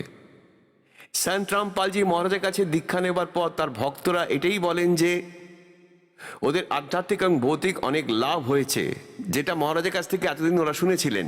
আপনি সন্ত রামপালজি মহারাজের কাছে নাম দীক্ষা নিয়ে কি পেয়েছেন? মহারাজ সন্ত রামপালজির কাছে জ্ঞান আর দীক্ষা নেবার পর সব থেকে বড় লাভ আমার আধ্যাত্মিক জ্ঞান হয়েছে। এরকম জ্ঞান যা আমি আগে কখনো শুনিনি, এরকমই জ্ঞান যে আমাকে পুরো মোক্ষ প্রাপ্ত করাবে, এরকমই জ্ঞান যা পুরো আত্মসন্তুষ্টির, আর শরীর একদম হালকা হয়ে যায়, এরকম জ্ঞান পরমাত্মা আমাদের প্রদান করেছেন এবং লাভও হয়েছে অনেক। যেরকম আমার স্ত্রী প্যারালাইজড ছিলেন, ও যখন ডাক্তার কাছে রিপোর্ট করাতে গেল, তখন ডক্টর বলল যে রিপোর্টে কিছুই পাওয়া যাচ্ছে না, আর আপনি শিবের মাথায় জল দিন। আমি বলেছি যে ডাক্তারবাবু, আমরা তো প্রথম থেকেই মন্দিরে, মায়ের মন্দিরে পূজারি ছিলাম, কিন্তু জল চলিয়ে আমার কী লাভ হবে? সব থেকে বড় লাভ আমার পরমাত্মার নামদান থেকে হয়েছে। আর আজ আত্মসন্তুষ্টি, ভীষণ সন্তুষ্ট আমি। সব থেকে বড় আধ্যাত্মিক জ্ঞান লাভ করেছি আমি। যেমন ধরুন শ্রী সন্ত রামপালজি মহারাজ পরমাত্মা স্বরূপ যেরকম আমাদের জ্ঞান দিয়েছেন, ওনার কৃপাতেই আমি পুরো জ্ঞান, আধ্যাত্মিক লাভ হয়েছে, শারীরিক লাভ হয়েছে, আর্থিক লাভ হয়েছে। স্যার, আপনি 2008 সাল থেকে সন্ত রামপালজি মহারাজের কাছে যুক্ত। ওর পরে বড়ওয়ালার ঘটনাটা হয়েছে আর ওনার ওপর অভিযোগ করা হয়েছে। আপনি কি বলেন এই ব্যাপারে? এতে মহারাজ যে সত্য জ্ঞান দিয়েছেন, তাতে যারা নকল জ্ঞান দিতে থাকেন তারা সহ্য করতে পারলেন না। আর মহারাজজি সমস্ত শাস্ত্র খুলে দেখিয়েছেন, সবার যে জ্ঞান আছে খুলে দেখিয়ে দিয়েছেন যে কে কি বলছেন। তো মহারাজ সন্ত রামপালজি মহারাজ সব শাস্ত্র খুলে শাস্ত্র অনুকূল যে সাধনা দেখিয়েছেন, কবির পরমাত্মার পুরো নাম দেওয়া আছে, কবিরজির নাম দেওয়া আছে, গীতাতে কবির দেবের নাম বলা আছে, গুরু গ্রন্থ সাহেবে কবি সাহেবের নাম দেওয়া আছে, যেটা সন্ত রামপালজি মহারাজ এক একটা পৃষ্ঠা খুলে খুলে সবাই সামনে খুলে দেখিয়ে দিয়েছেন। আর পুরো প্রুফ দিয়ে এই জ্ঞান সব জনতার সামনে তুলে ধরেছেন। স্যার, আপনি একটা মন্দিরের পূজারী ছিলেন। আপনি ভালো করে জানেন যে সন্তের পরিচয় এই সমাজে কাপড় পরে, মালা পরে, জটা রাখলে, দাড়ি রাখলে বোঝা যায়। কিন্তু সন্ত রামপালজি মহারাজের কাছে এসব ব্যাপারে কিছুই নেই। সন্ত রামপালজি মহারাজ খুব সাধারণ বেশভূষায় থাকেন। ওনাকে সন্ত মনে করা সাধারণ মানুষের কাছে কতটা কঠিন দেখুন। এর মধ্যে সব থেকে বড় কথা হলো, শ্রী সন্ত রামপালজি মহারাজ যে সমস্ত শাস্ত্রের জ্ঞান জানেন, শুধু একটা হিন্দু বেদ ধর্ম না, গীতার না, ওই বেদ আর গীতা থেকে শুরু করে কোরআন শরীফ, বাইবেল, গুরু গ্রন্থ সাহেব আর সমস্ত বাণীর গুরু রহস্য জানেন। এটাই হচ্ছে সন্ত হওয়ার চিহ্ন। সমস্ত গুরু রহস্য উনি জনতার সামনে তুলে ধরেছেন যে কবির পরমাত্মাই পূর্ণ পরমাত্মা, উনি সর্বশক্তিমান, উনি পূর্ণ পূজনীয়। কণ্ঠী মালা সুমরনি, পেনে সে কেয়া হো, উপর ঢুন্ডা সাতকা আর অন্তর রক্ষা কো। এইভাবেই যে পট্টবস্ত্র পরে সাধু লোকেরা তিলক টিপ পরে এই যে জ্ঞান দেওয়ার চেষ্টা করে থাকছেন, কিন্তু ভেতরে এতে শাস্ত্রানুকূল জ্ঞান একদমই নেই। আর ওরা জ্ঞান বুঝতেই পারেন না। এইভাবে সন্তকে চেনা যায় না। সন্তের পরিচয় শাস্ত্র অনুকূল, ওর মধ্যে গুরু রহস্যের রহস্য যেটা লুকিয়ে আছে, ওটা যে খুলে দেখাবে, ওটাই হচ্ছে সন্তের পরিচয়। এটা একদম সাধারণভাবে সেম দৃষ্টি, সবাইকে এক চোখে দেখা, সেই হচ্ছে আসল সন্ত। স্যার, ভক্ত সমাজকে কি মেসেজ দেবেন আপনি? সন্ত রামপালজি মহারাজের কৃপাতে যা জ্ঞান আমি পেয়েছি, তার মাধ্যমে আমি এটা প্রার্থনা করতে চাই যে সব ভক্তরা, সব ভাই বোনেরা, যে পরমাত্মার দ্বারা দেওয়া জ্ঞান, পরমাত্মার দ্বারা লিখিত বইগুলো, জ্ঞান গঙ্গা, পৃথিবীর অবতার আর অন্য বইগুলো আপনারা খুব মন দিয়ে পড়ুন। মহারাজের দেওয়া সৎসঙ্গগুলো ধ্যান দিয়ে শুনুন। আমার ভেতরে প্রথম যে জ্ঞানটা প্রবেশ করলো, তখন হাজারো প্রশ্ন জাগলো মনে। প্রত্যেকটা প্রশ্নের উত্তর ওই জ্ঞান গঙ্গায় পাওয়া যাবে। মহারাজ সন্ত রামপালজির সৎসঙ্গে বচনে আছে, প্রত্যেকটা জবাব ওর মধ্যে আপনি পেয়ে যাবেন। তবুও ভক্ত একে অপরকে জিজ্ঞাসাবাদ করতেই পারেন। আপনি প্রেম দিয়ে শুনুন, ধ্যান দিয়ে দেখুন। আর সৎসঙ্গে যেটা আছে, পুরো মনোসংযোগ করুন যেখানেই সৎসঙ্গ হয়। আর সেখানে মহারাজের এক একটি করে বাণী পুরো ভাগবতের সমান। সেখানে আমাদের প্রত্যেক প্রশ্নের জবাব আমরা পাবো। সন্ত রামপালজি মহারাজ এখন জেলে। এখন আপনার ওনার প্রতি কি মনোভাব? আগের থেকে আরো বেশি। এই জন্যে যে মহারাজজি একটা সত্যের জন্যে শুনেছিলাম, যখন আমি যুক্ত হইনি তা 2006-তে, তো মহারাজজি জেল ধামে গিয়েছিলেন। সেই সময় আমার জ্ঞান হয়েছিল যে মহারাজ একজন সত্যের পথে চলেছেন। যে সত্যটা উনি 20-25 বছর আগেই বলে দিয়েছেন, সেই সত্যটা 2006-তেও বলেছেন, সেই সত্যটা আজকেও বলে চলেছেন। যেই সত্যের জন্য উনি জেলে আজকে বসে আছেন। আর এরা বলে যে সত্যি বলার লোক কখনো ভয় পায় না। উনি সারা পৃথিবী জাগিয়ে তুলেছেন আর অনেক আত্মাকে উনি উঠিয়েছেন। যে আপনারা পড়ুন আর জ্ঞানকে বুঝুন, তারপর আর নিজের আত্মকল্যাণ করুন আর পরমাত্মার কাছে যত তাড়াতাড়ি পারেন চলে আসুন। এটা কি কারণ যে সন্ত রামপালজি মহারাজ জেলে থাকা সত্ত্বেও লাখো মানুষ ওনার সাথে যুক্ত হচ্ছেন। জেলেও অনেক লোক ওনার বিচারধারা সমর্থন করে ওনার অনুসারে চলতে শুরু করেছেন। কি বলবেন আপনি? সেটা এই জন্যেই মহারাজের সেই জ্ঞানটাকে বুঝে যত তাড়াতাড়ি সম্ভব যত ভক্ত আত্মা আছেন তার নাম দীক্ষা নিতে চান। কারণ যে তারা আগে করা পুজো আর্চার, আগে করা সাধনার কষ্টটা পেয়ে যাচ্ছেন, কিন্তু পরমাত্মার নাম দাম নিলে শারীরিক কষ্ট, দৈহিক, দৈবিক, মানসিক 3 রকম কষ্ট খুব তাড়াতাড়ি, যত তাড়াতাড়ি সম্ভব, মানে ওই 3টে তাপের নিবারণ হবে। তাই জন্যে ওই মহারাজের জ্ঞানটাকে বুঝে, জ্ঞানটাকে পড়ে, জ্ঞানটা জেনে যত তাড়াতাড়ি সম্ভব মহারাজের কাছে সবাই যুক্ত হচ্ছেন।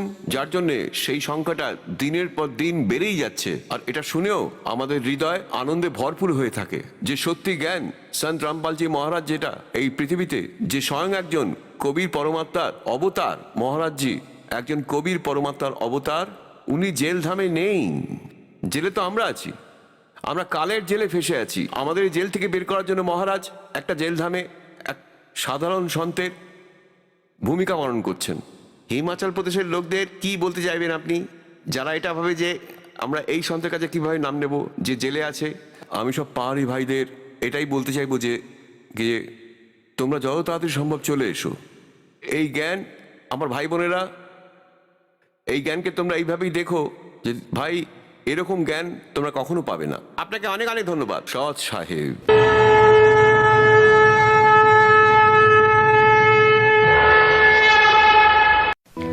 आप सुन रहे थे जगत गुरु तत्वदर्शी संत रामपाल जी महाराज के मंगल प्रवचन।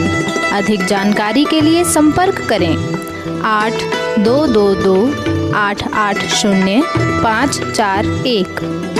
8222880542 8222880543 8222880544। हमारी वेबसाइट है www.jagatgururampalji.org।